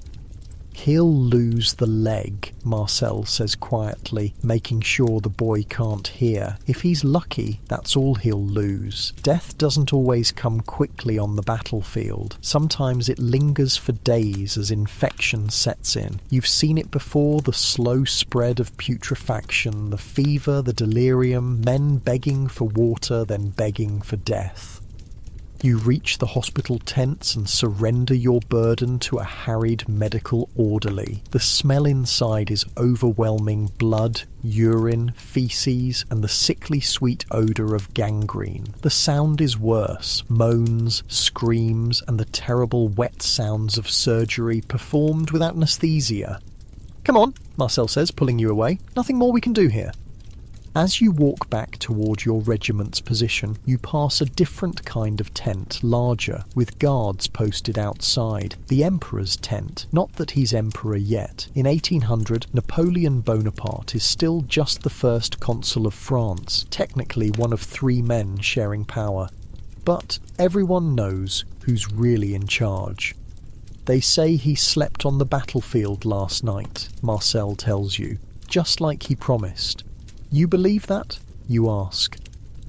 Marcel snorts. Maybe, maybe not, but the men believe it, and that's what matters. That's Napoleon's genius. He knows exactly what his soldiers need to hear, what stories will fire their imagination and loyalty. Whether he actually slept on the hard ground or retired to a comfortable bed in a requisitioned villa doesn't matter. The legend is what counts. And speaking of legends, as you pass the command tent, the flap opens and out steps the man himself. It's your first close look at Napoleon Bonaparte, and he's smaller than you expected, not the tiny figure of later British propaganda, but certainly not imposing, maybe 5'6", with a pale complexion and dark hair cut short in the Roman style. But his eyes, there's something in those grey-blue eyes that makes you straighten automatically, like a schoolboy caught slouching. He's surrounded by a cluster of officers in brilliant uniforms, a stark contrast to his own simple green coat of a colonel of the Chasseurs à Cheval, his favourite regiment of the Consular Guard. While his generals gleam with gold braid and decorations, Napoleon's only ornament is a small tricolour cockade on his plain bicorn hat. He pauses, surveying the battlefield with those penetrating eyes. Then he notices you and Marcel, 2 common soldiers frozen in mid-step. "From which regiment?" he asks directly, his voice higher than you'd imagined, his accent still carrying traces of his Corsican origins. Marcel snaps to attention. "The 9th Light, Citizen First Consul, Lanz's division. The 9th? You fought well yesterday." Napoleon's gaze moves between you. "Were you present for the final attack?" "Yes, Citizen First Consul," Marcel answers. "We were retreating with the rest when General Desai arrived. We turned and fought." A shadow crosses Napoleon's face at the mention of Desai. A great man. France has lost one of her finest sons. There's genuine emotion in his voice. You've heard that Napoleon and Desai were close friends, comrades from the Egyptian campaign of 1798. Now Desai lies dead, another body cooling on the field of Marengo. "How is the morale in your unit?" Napoleon asks, shifting topics abruptly. Marcel hesitates, and you can see him debating whether to speak the unvarnished truth or a comforting lie. He opts for somewhere in between. The men are tired, Citizen First Consul, and hungry, but proud of yesterday's victory. Napoleon nods, as if this confirms what he already knows. The supply wagons will arrive today. Meanwhile, there will be distributions of captured Austrian provisions. His gaze moves to you. "And you, soldier? Your thoughts?" The question catches you off guard. You're nobody, just one common soldier among thousands. Yet here's Napoleon Bonaparte asking your opinion as if it matters. I think the men would fight better on full stomachs, Citizen First Consul," you manage, immediately regretting your boldness. But Napoleon's mouth quirks in what might be the ghost of a smile. "Indeed, an army marches on its stomach, as I am constantly reminding my quartermasters." He turns to one of his aides. "General Berthier, see to it that food distributions begin immediately, using the Austrian supplies if necessary." "Yes, Citizen First Consul," the aide responds. With a curt nod to you and Marcel, Napoleon continues on his inspection, trailed by his entourage of glittering officers. "Holy shit," you breathe once he's out of earshot. "Did that just happen?" Marcel looks equally stunned. "I think we just became part of the legend, and that's how legends grow, one small interaction at a time, spreading through an army of thousands. By nightfall, the story of Napoleon personally ordering food distributions after speaking with common soldiers will have travelled through the entire camp, growing more impressive with each retelling. The reality of those food distributions is somewhat less impressive. Your dinner that evening consists of captured Austrian hardtack rock-hard biscuits designed to last for months without spoiling, softened in brackish water, along with a small portion of salted pork and a ladleful of thin soup. Luxury compared to yesterday's near starvation, but hardly a feast. Still, with full bellies for the first time in days, the mood in the camp improves noticeably. Men who yesterday were too exhausted to do more than collapse into sleep now sit around campfires, talking and even laughing. The horror of battle begins to fade, replaced by the peculiar camaraderie that exists only among those who have faced death together and survived. "You know what's funny?" Marcel says, chewing thoughtfully on his softened hardtack. "I've been in the army 7 years, fought in maybe 20 battles, and I can't remember most of them. They all blur together after a while, but I'll remember Marengo till the day I die." "Because we almost lost?" you ask. He shakes his head. "Because we shouldn't have won. Days like yesterday, they're what separate the truly great generals from the merely good ones. Any officer can win when everything goes according to plan, but to snatch victory from certain defeat, that takes something special." Around your campfire, other soldiers nod in agreement. Despite his mistakes earlier in the day, spreading the army too thin, misreading Austrian intentions, Napoleon had managed to turn catastrophe into triumph in the space of a few hours. If that isn't military genius, what is? As night falls, you find yourself assigned to sentry duty along with Marcel and 2 other men from your company. Your post is near the edge of the camp with a clear view of the darkened battlefield where Austrian torches flicker as they continue collecting their dead and wounded. "Think they'll try again tomorrow?" one of the other sentries asks nervously, a young recruit on his first campaign. Marcel shakes his head.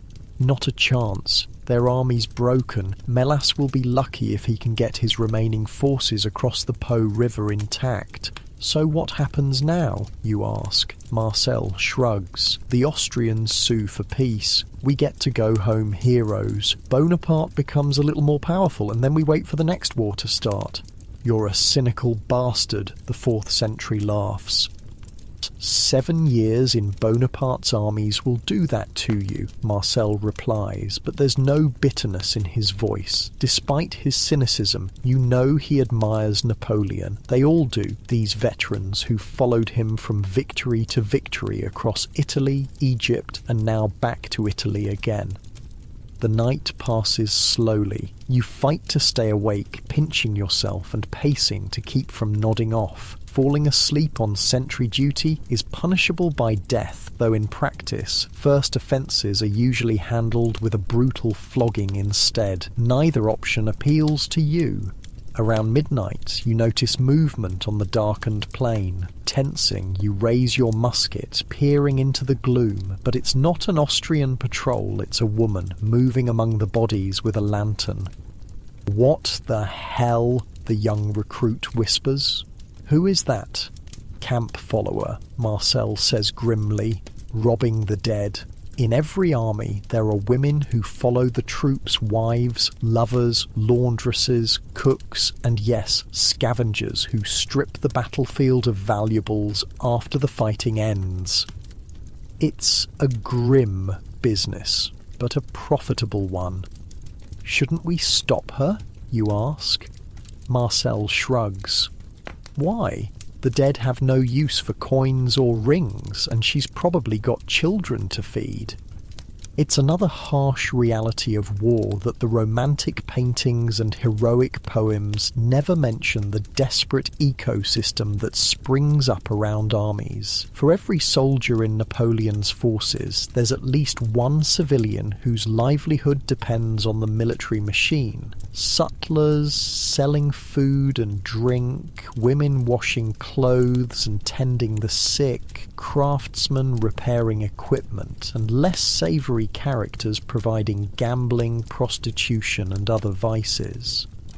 Dawn arrives with a thin drizzle that turns the churned earth to mud. Your sentry duty over, you trudge back to your regiment's position, looking forward to a few hours of sleep before whatever tasks the day brings. But as you approach the camp, you notice unusual activity, officers shouting orders, men forming into columns, supply wagons being loaded. "What's happening?" you ask a passing sergeant. "We're moving out," he answers. "First consul's orders. The whole army's heading east."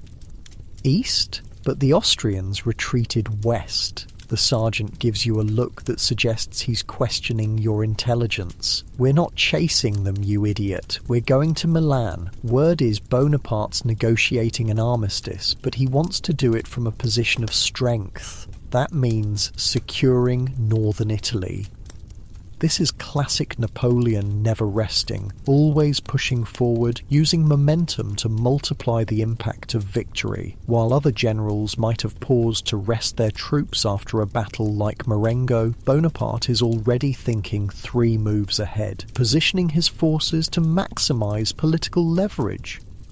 Within hours, the entire French army is on the move, leaving behind burial details to inter the dead of both sides. The rain continues, turning the roads to muddy tracks that suck at your boots with every step. The march is miserable cold, wet, exhausting, but at least you're alive to suffer through it, which is more than can be said for the thousands left behind in the fields of Marengo. Marcel walks beside you, somehow maintaining his usual stoic expression despite the discomfort. "You know what's strange?" he says after several miles of silent trudging. "This campaign's lasted barely a month, but it feels like a year." He's right. It's hard to believe that just weeks ago you were part of the army of reserve assembling at Dijon in eastern France. From there you'd marched to Geneva, then undertaken the gruelling crossing of the Alps via the Great St. Bernard Pass, a feat that military historians would later rank alongside Hannibal's famous crossing 2,000 years earlier. The reality of that crossing had been far less romantic than Jacques-Louis David would later paint it. No rearing charger for Napoleon, who actually rode a sure-footed mule, no dramatic cape billowing in mountain winds, just thousands of men struggling up narrow paths, dragging artillery pieces disassembled and carried in hollowed-out tree trunks, losing fingers to frostbite and comrades to avalanches. After descending into Italy, you'd fought a series of small but sharp engagements as Napoleon manoeuvred to cut the Austrian supply lines. Then came Marengo itself, the battle that had nearly ended in disaster before becoming Bonaparte's latest miracle. And now you're marching again, eastward toward Milan, the capital of Lombardy and the political prize of the campaign. Your feet hurt, your uniform chafes where it's soaked through, and your empty stomach reminds you that the promised supply wagons still haven't fully caught up with the army. But the column's mood is surprisingly upbeat. Victory has a way of making discomfort more bearable. Men sing as they march old revolutionary songs mostly, with a few bawdier tavern tunes mixed in. Officers who might normally crack down on such informality let it pass. After Marengo, the army has earned some latitude. 3 days later, you reach Milan. The city welcomes the French army as liberators, at least officially. Civic leaders who only weeks earlier had pledged loyalty to Austria now proclaim their eternal devotion to France and First Consul Bonaparte. Flags are raised, speeches made, victory parades organised. For common soldiers like you, the city's welcome translates to more practical benefits. Real beds in requisitioned housing, decent food, and brief liberty to explore the city's taverns, cafes, and other entertainments. Now this, Marcel says, leaning back in a chair at a small cafe near Milan's magnificent cathedral, is how military campaigns should end. You have to agree. After weeks of hard marching, inadequate rations, and the terror of battle, civilization feels like an impossible luxury. The coffee in your cup is hot and strong, the bread on your plate is fresh, and for the first time in memory, you don't smell of sweat, mud, and gunpowder, having taken advantage of actual bathing facilities at your billet. Enjoy it while it lasts, Marcel advises, taking an appreciative sip of local wine. We'll be marching again before you know it. You think so? I heard the Austrians are negotiating. Marcel nods. They are, but signing papers doesn't mean the war's over. They're still fighting in Germany, and even if peace comes tomorrow, Bonaparte will find another war soon enough. He always does. There's no judgment in Marcel's voice, just the pragmatic assessment of a career soldier who has learned not to hope for long periods of peace. Napoleon's France is a nation perpetually at war, either with foreign enemies or its own counter-revolutionary factions. For men like Marcel, peace would mean unemployment at best, half-pay retirement at worst. As if to punctuate his point, a breathless young officer appears at your table, clearly searching for men from your regiment. "You two 9th Light?" he demands. Marcel straightens. "Yes, Lieutenant." "Report to headquarters immediately. Fatigue detail." So much for your afternoon of leisure. Within the hour, you and Marcel are part of a working party unloading supply wagons in the courtyard of the Palazzo Reale, Milan's royal palace, and Napoleon's temporary headquarters. As you labour, the palace buzzes with activity. Couriers come and go, bearing dispatches from other French armies and responses to Austrian peace overtures. Staff officers hurry between meetings, arms full of maps and documents. It's the nerve centre of an empire in the making, though in 1800 few would have predicted how far Napoleon's ambitions would eventually reach.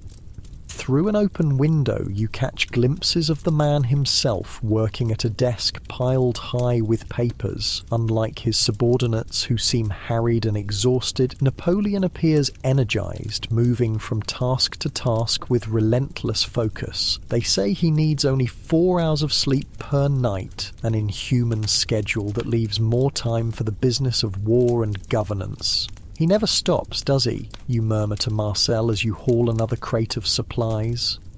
"That's why he wins," Marcel replies simply. "While other generals sleep, he plans. While kings hold court, he studies maps. He outworks everyone." It's an insight into Napoleon that historians would later confirm. His genius wasn't just tactical brilliance or personal courage, but an almost supernatural capacity for work, an ability to process information and make decisions faster than his opponents.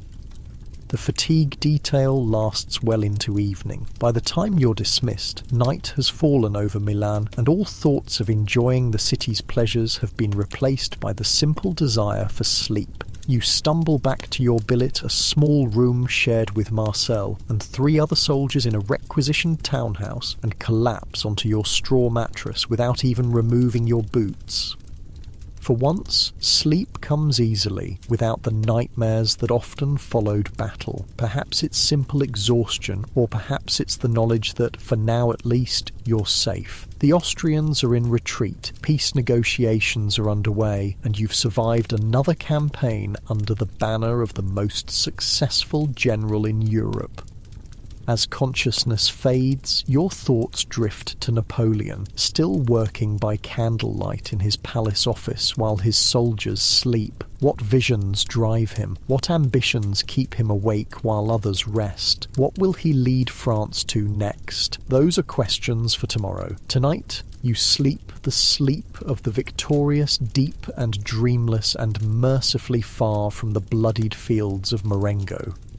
A week passes in Milan. The rhythm of military occupation settles into something almost resembling normal life. Your regiment is assigned to guard duty at various points throughout the city. Mundane work compared to the terror and glory of battle, but nobody's complaining. Guard duty means regular meals, dry beds, and a distinct lack of people trying to kill you. After Marengo, such simple comforts feel like luxury. Today, you're posted outside the Palazzo Serbelloni, a magnificent aristocratic residence where high-level negotiations between French and Austrian representatives are taking place. The Austrians have sent Count Joseph von Neipperg to hammer out armistice terms with Napoleon's chief of staff, General Alexandre Berthier. "Stand up straight," Marcel hisses as a group of officers approaches the palace entrance. That's Berthier himself. You stiffen to attention as General Berthier passes, trailed by aides carrying map cases and document folios. He barely glances at you and Marcel, just two more anonymous soldiers among thousands. "Think they'll reach an agreement today?" you ask once the officers are inside. Marcel shrugs. They will eventually. The Austrians don't have much choice after Marengo. It's just a question of how many concessions Bonaparte squeezes out of them. And then we go home? Marcel gives you a pitying look. Maybe you do, if your enlistment's up. The rest of us go wherever Bonaparte points next. The doors open again, and this time it's the Austrian delegation arriving, sombre men in white uniforms with green facings, their faces carefully blank as they pass between French guards. You notice they still wear their sidearms, a diplomatic courtesy that acknowledges their status as negotiators rather than prisoners. "That's Neipperg," Marcel says quietly, nodding toward a tall, distinguished-looking Austrian. "They say he's sleeping with Napoleon's wife back in Paris." "What? You nearly drop your musket in shock. How would you even know that?" "Rumours. The army runs on 'em. Probably not true, but makes for good gossip."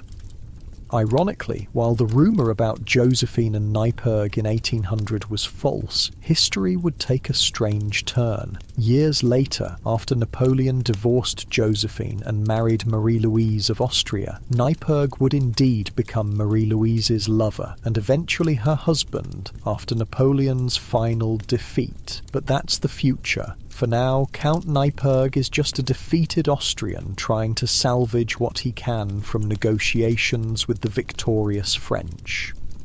The morning passes slowly. Guard duty is mind-numbingly dull hours of standing at attention, punctuated by brief moments of activity when someone enters or exits the palace. Your legs ache, your back stiffens, and boredom becomes its own special form of torture.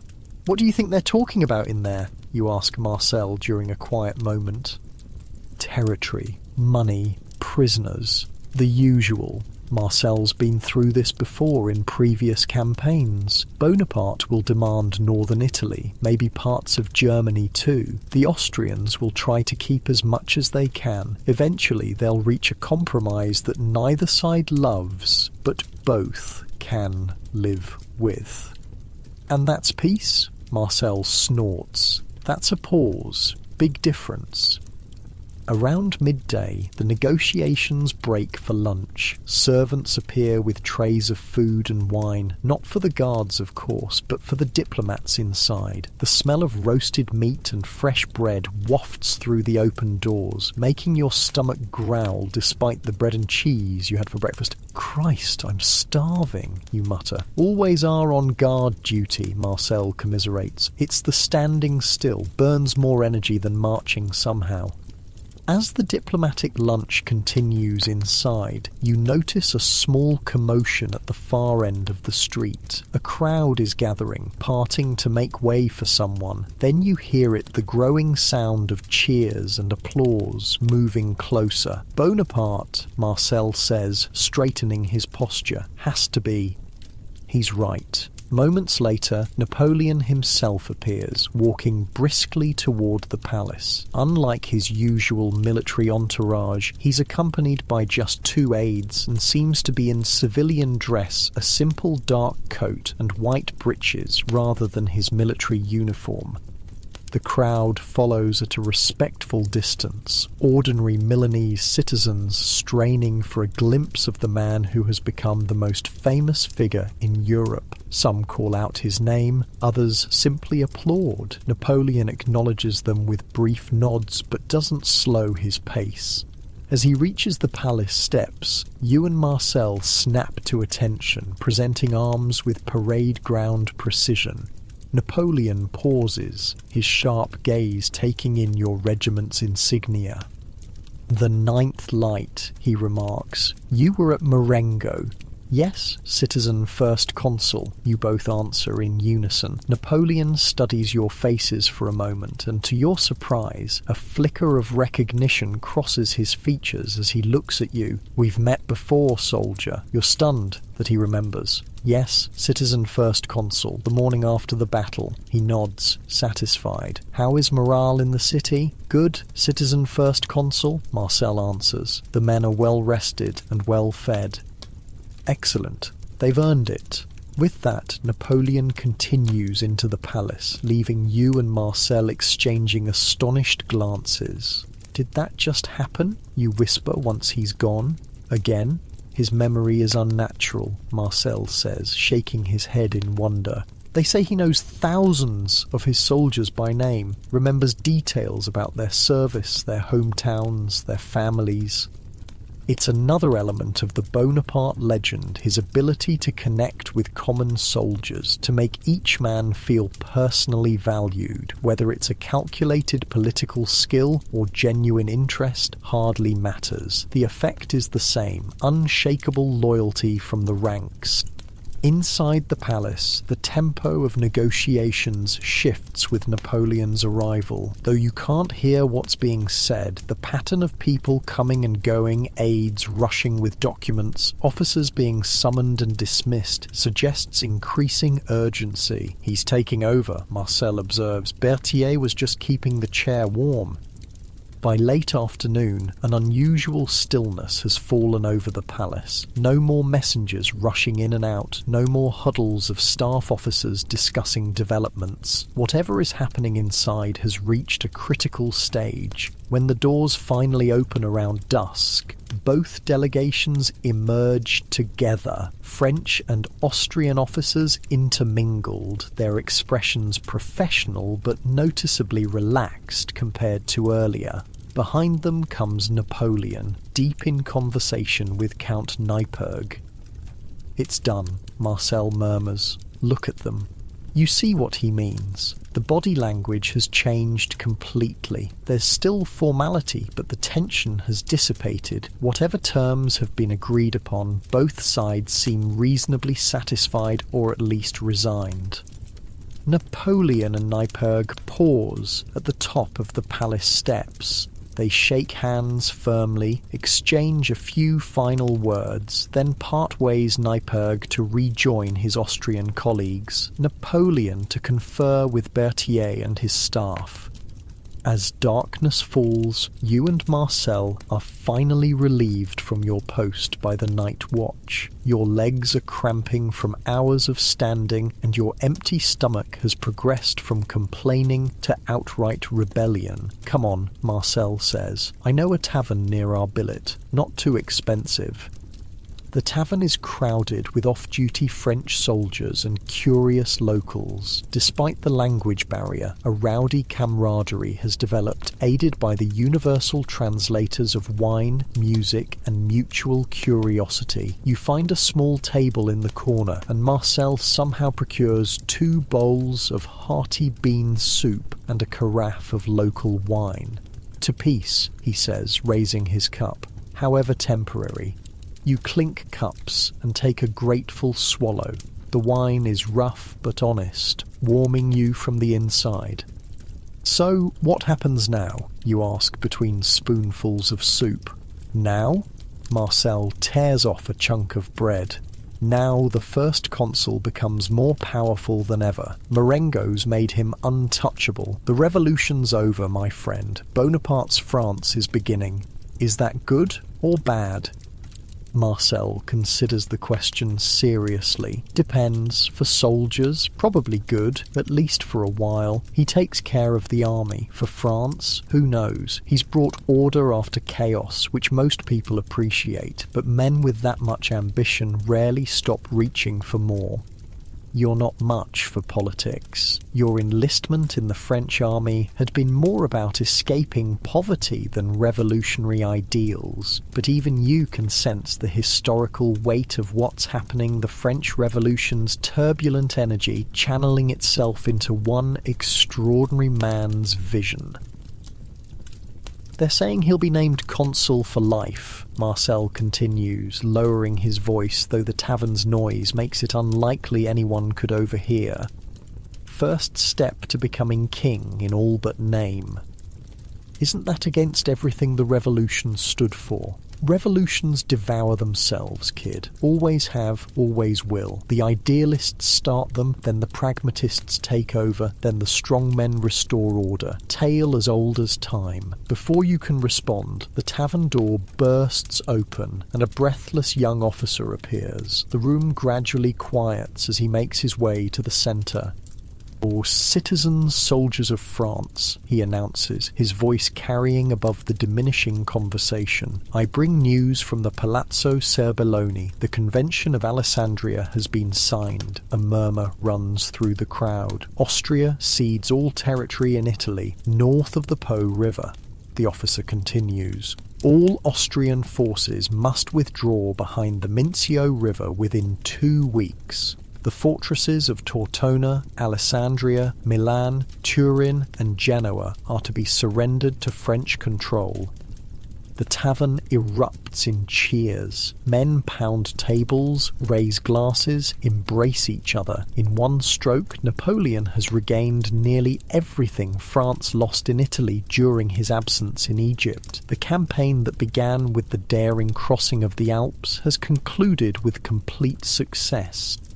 "And one more announcement," the officer shouts over the celebration. "The first consul will depart for Paris within 3 days. Units assigned to the army of Italy will remain under General Massena's command. All others will prepare to return to France." This news brings another round of cheers, especially from those like you whose regiments aren't part of the occupation force. Going home, or at least back to France, is a prospect worth celebrating.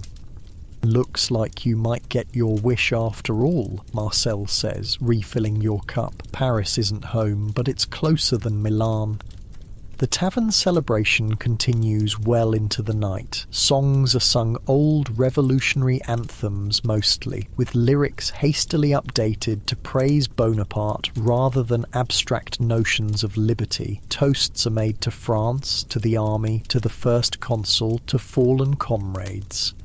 A few brave souls even attempt to teach French drinking songs to the bemused Italian tavern staff. It's past midnight when you and Marcel finally stagger back to your billet, pleasantly drunk and buoyed by the news of peace and homeward movement. The streets of Milan are still lively despite the hour other soldiers and civilians continuing impromptu celebrations. Torches and lanterns illuminating the ancient thoroughfares. "You know what's strange?" Marcel slurs slightly as you navigate the narrow lanes. "This whole campaign, barely 6 weeks from start to finish. Crossed the Alps, won some skirmishes, lost a battle, won it again, secured northern Italy, signed a peace treaty. 6 weeks. Most campaigns take years." He's right. The speed of the Italian campaign has been breathtaking, a testament to Napoleon's style of warfare, rapid movement, decisive concentration of forces, and immediate political exploitation of military success. It's a new kind of war for a new century, and conventional powers like Austria are struggling to adapt.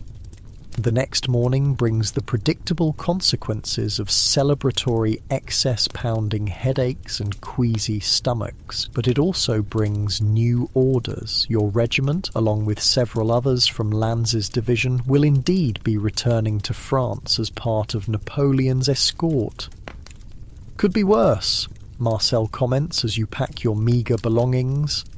Escort duty means decent roads and regular supplies. Better than staying here to garrison Milan through winter. The preparations for departure consume the next 2 days. Equipment is checked, damaged items replaced, ammunition distributed, administrative matters are handled with surprising efficiency, pay arrears settled, casualty lists finalised, commendations recorded.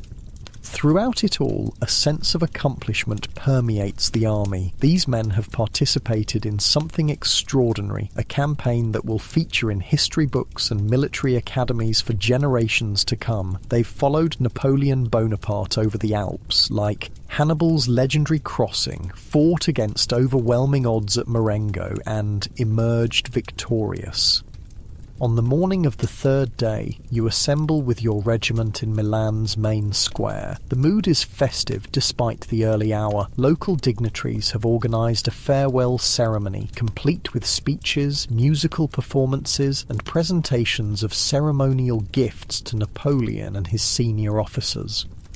Napoleon himself appears just as the sun fully clears the horizon. He's back in military uniform now, the simple green coat of a colonel of the chasseurs à cheval that he prefers for travel. He looks rested and energised, a man satisfied with his accomplishments but already focused on what comes next.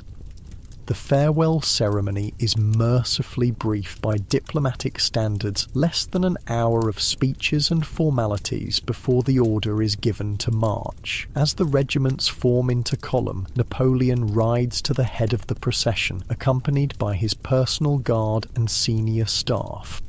And just like that, you're leaving Milan, retracing your steps across northern Italy, this time as part of a triumphant procession rather than an invading army. The pace is deliberately measured about 15 miles per day, comfortable enough to avoid exhaustion, but sufficient to make steady progress toward France. So different from coming here, you comment to Marcel as you march. No forced marches, no short rations, no Austrians trying to kill us. Enjoy it, he advises. Peace never lasts. The journey takes on an almost ceremonial quality. In each town and village, local officials organise welcomes for the first consul. Women toss flowers, children wave improvised tricolour flags. Feasts are prepared for officers while common soldiers receive at least token hospitality. It's like a Roman triumph, Marcel observes after one such reception. The conquering hero returns in glory.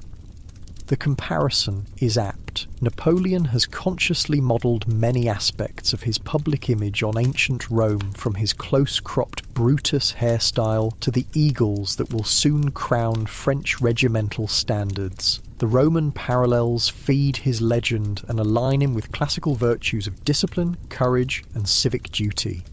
6 days into the journey, you reach the foothills of the Alps, the same mountains that posed such a formidable challenge during your advance into Italy now stand as the final barrier between you and France. But this crossing will be different: better weather, established routes, proper supplies.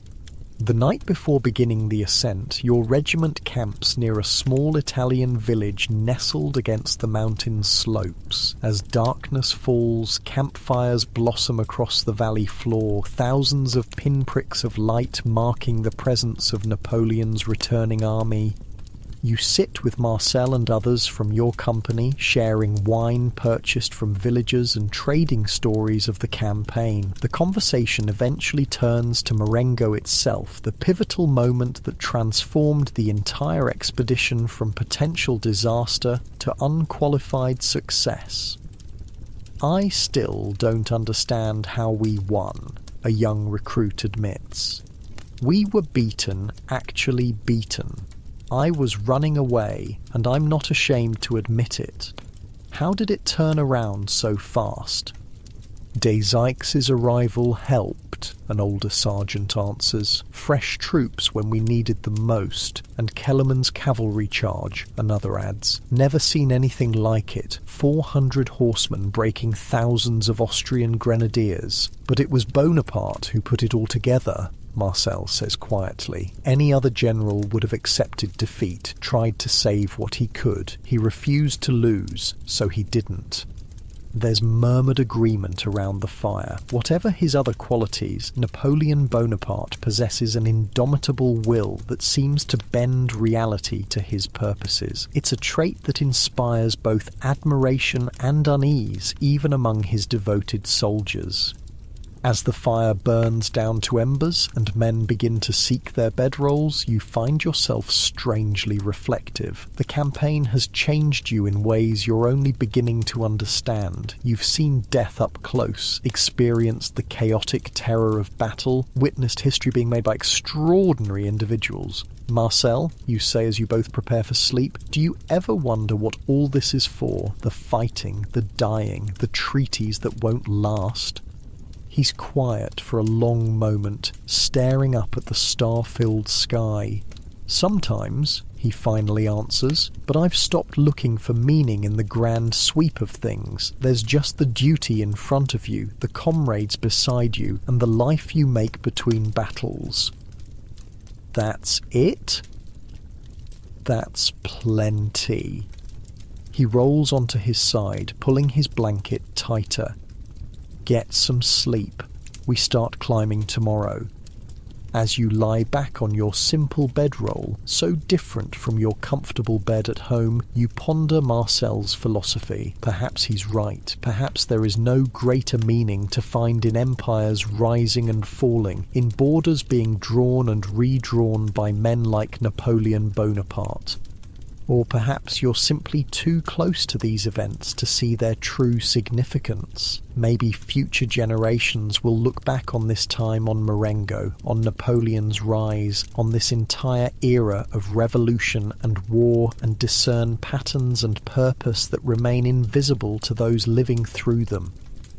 The thought is somehow comforting as you drift towards sleep, the distant silhouette of the Alps black against the night sky, the same mountains Hannibal crossed with his elephants that countless armies have traversed throughout history. You're just one more soldier making that journey, playing your small part in a story that began long before you and will continue long after.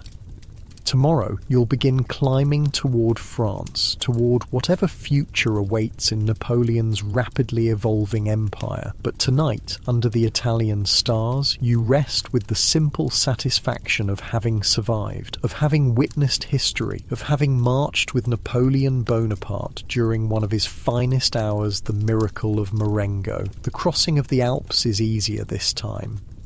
Instead of the treacherous St. Bernard Pass with its narrow paths and deadly precipices, Napoleon's returning column takes the broader, gentler Mont Cenis route. Instead of spring snowstorms and freezing temperatures, you march under clear summer skies. Instead of dragging disassembled artillery through snow and ice, you travel with minimal baggage on well-maintained roads. It's almost disappointingly mundane after the legendary difficulty of your outward journey. Not quite as heroic this time, is it? Marcel comments as you make steady progress up the switchback path. Won't make for such a dramatic painting. He's referring to rumours that Napoleon has commissioned artwork depicting his Alpine crossing, though the actual paintings wouldn't appear until months later. When they did, Jacques-Louis David's famous portrayal would show Napoleon on a rearing stallion, cloak billowing dramatically, pointing the way forward like a conquering Caesar. The reality had been far less romantic. Bonaparte crossing on a sure-footed mule, wearing a plain greatcoat rather than a theatrical cape, guided by local shepherds rather than leading from the front. History and truth don't always match up, you observe. Marcel laughs. Now you're getting it. Half of what they'll say about this campaign will be bullshit. but impressive bullshit that serves France, so who cares? 3 days of steady climbing brings you to the pass itself. At the summit, many soldiers pause to look back at Italy spread below the land you fought for, conquered, and are now leaving behind. From this height, there's no sign of battlefields or blood, just peaceful valleys, distant villages, and the hazy blue shimmer of lakes. Hard to believe men die for places seen from this distance, a soldier next to you murmurs. The descent into France is almost celebratory. Word of Marengo has spread ahead of you, and villages along your route prepare welcomes for the returning army. Flowers are strewn in your path, local wine flows freely, and young women seek souvenirs from soldiers who fought in the famous victory. "Told you, coming home is better than going to war," Marcel says, accepting a cup of wine from a smiling Savoyard girl. The deeper you move into France, the more elaborate these welcomes become. In larger towns, local officials organise formal receptions for Napoleon, while common soldiers like you benefit from public banquets and simple but genuine hospitality. This isn't just spontaneous gratitude. The government in Paris has been working overtime to shape the narrative of Marengo, transforming what was nearly a catastrophic defeat into a story of Napoleon's military genius. Bulletins describing the battle have been published in every newspaper in France, each version more flattering to the first consul than the last.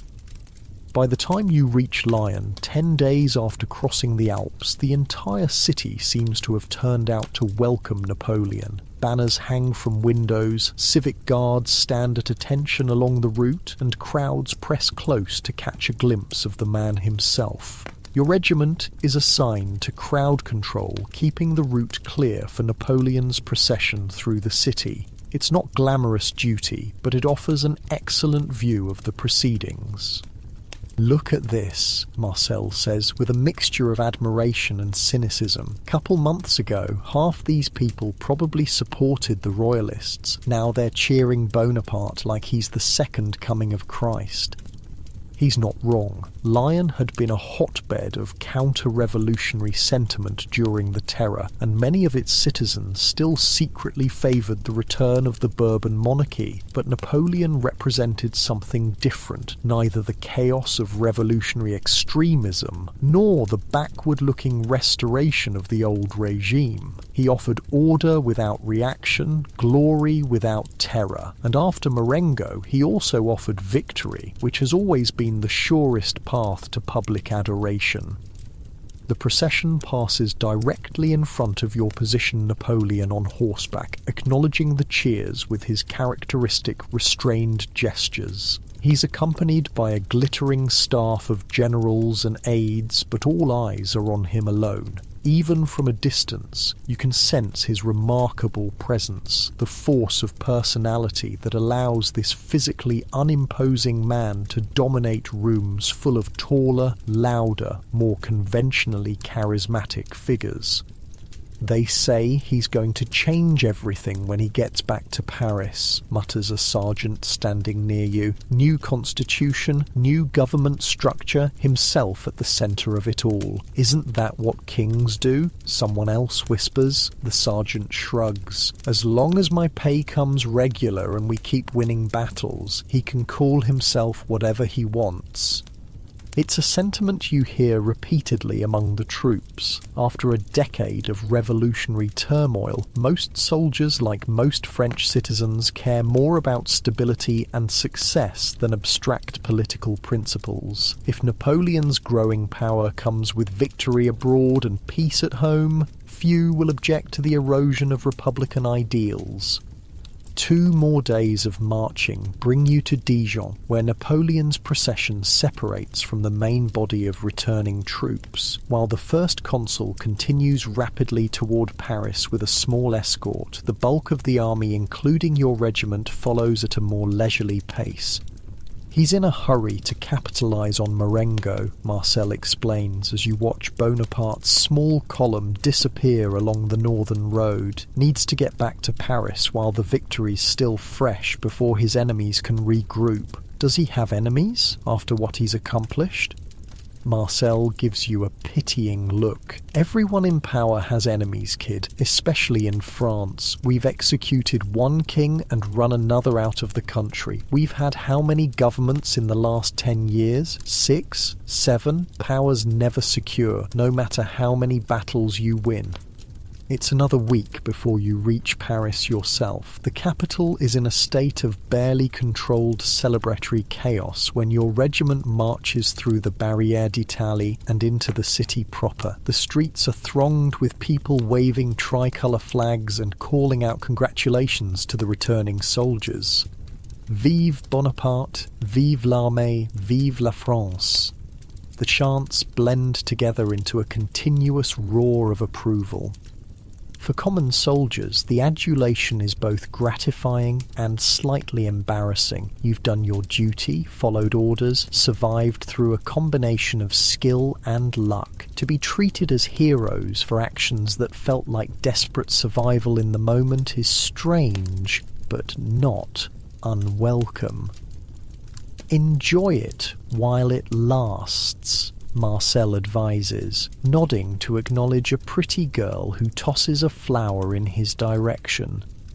Public memory is short. Next week they'll be complaining about the price of bread again.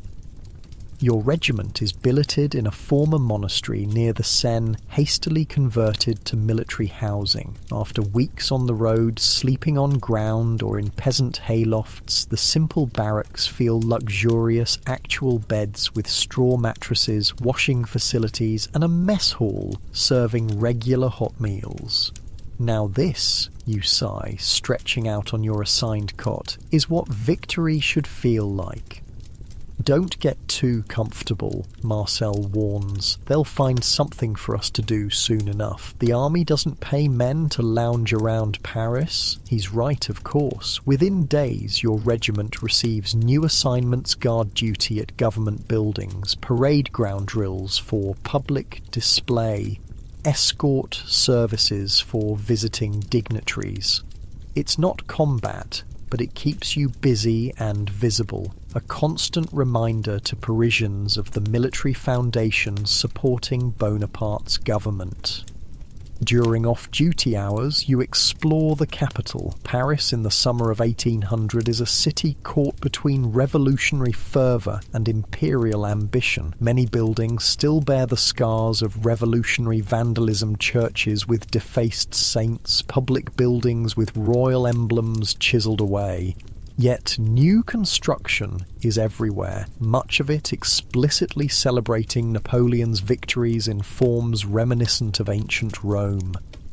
The old gives way to the new, Marcel observes, as you pass a medieval church being repurposed as a temple of victory, complete with Roman-style fasces and eagles. That's Bonaparte for you, keeping what works from the past, replacing what doesn't. It's a perceptive assessment of Napoleon's emerging governing philosophy. Unlike the revolutionary purists who sought to erase all traces of France's monarchical and Catholic heritage, Bonaparte recognises the value of tradition, of symbols and institutions that provide continuity and stability. He's building something new, yes, but incorporating useful elements from what came before. One evening, about 2 weeks after your arrival in Paris, you and Marcel find yourselves in a small tavern near the Palais Royal, enjoying a rare night of liberty. The place is crowded with a mix of off-duty soldiers, government clerks, and ordinary Parisians, creating a lively but not rowdy atmosphere. At a nearby table, a heated discussion is underway among a group of well-dressed young men lawyers or minor officials from their appearance. Though you're not deliberately eavesdropping, their increasingly loud debate is impossible to ignore. Exactly what the revolution was supposed to prevent, one of them insists, pounding the table for emphasis. Power concentrated in one man's hands. "And what would you prefer?" his companion counters. "The Directory's corruption, the Convention's terror. Bonaparte at least gets things done. At what cost to liberty?" Liberty? What good is abstract liberty to people who can't feed their families? Bonaparte has stabilised the currency, reopened churches without counter-revolution, made peace with our enemies and restored French pride. I'll take that over your precious theoretical liberty.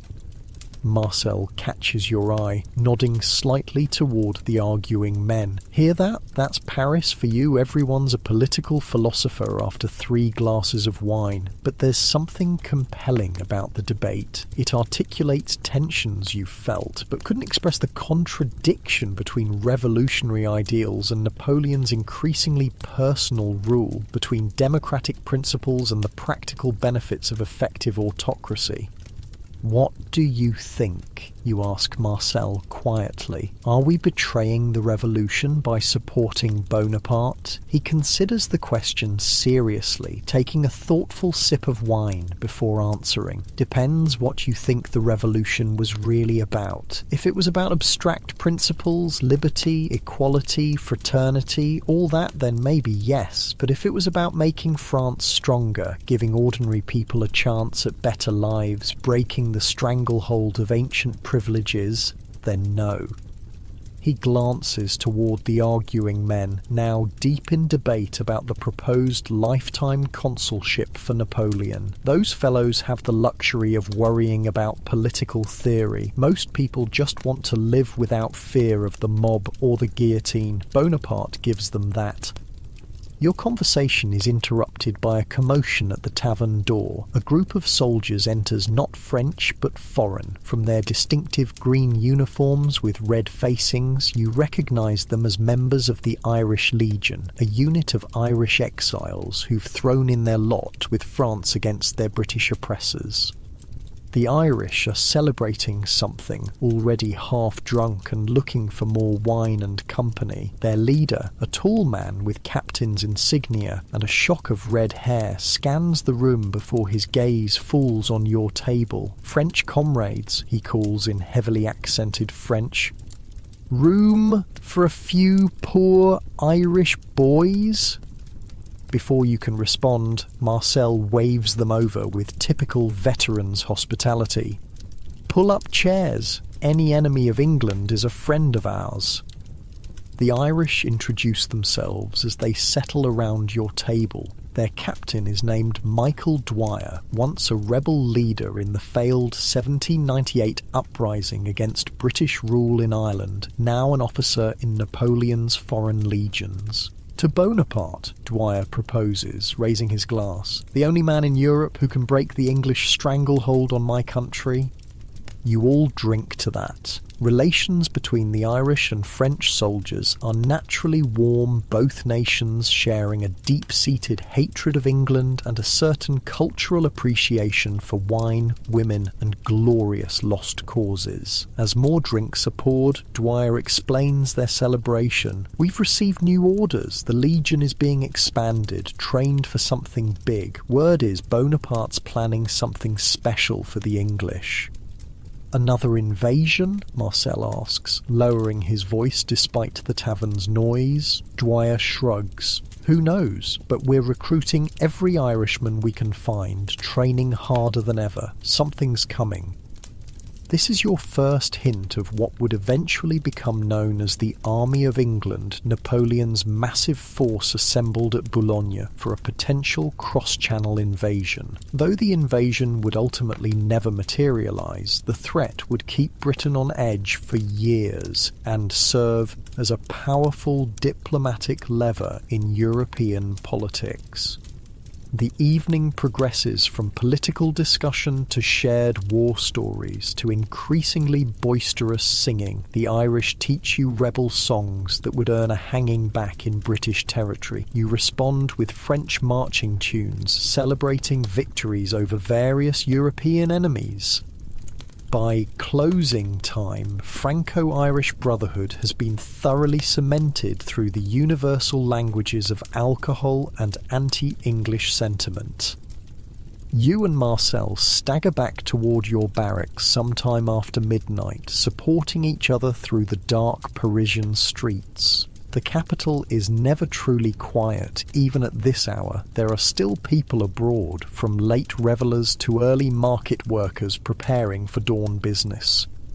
"Good lads! Those Irish," Marcel slurs slightly.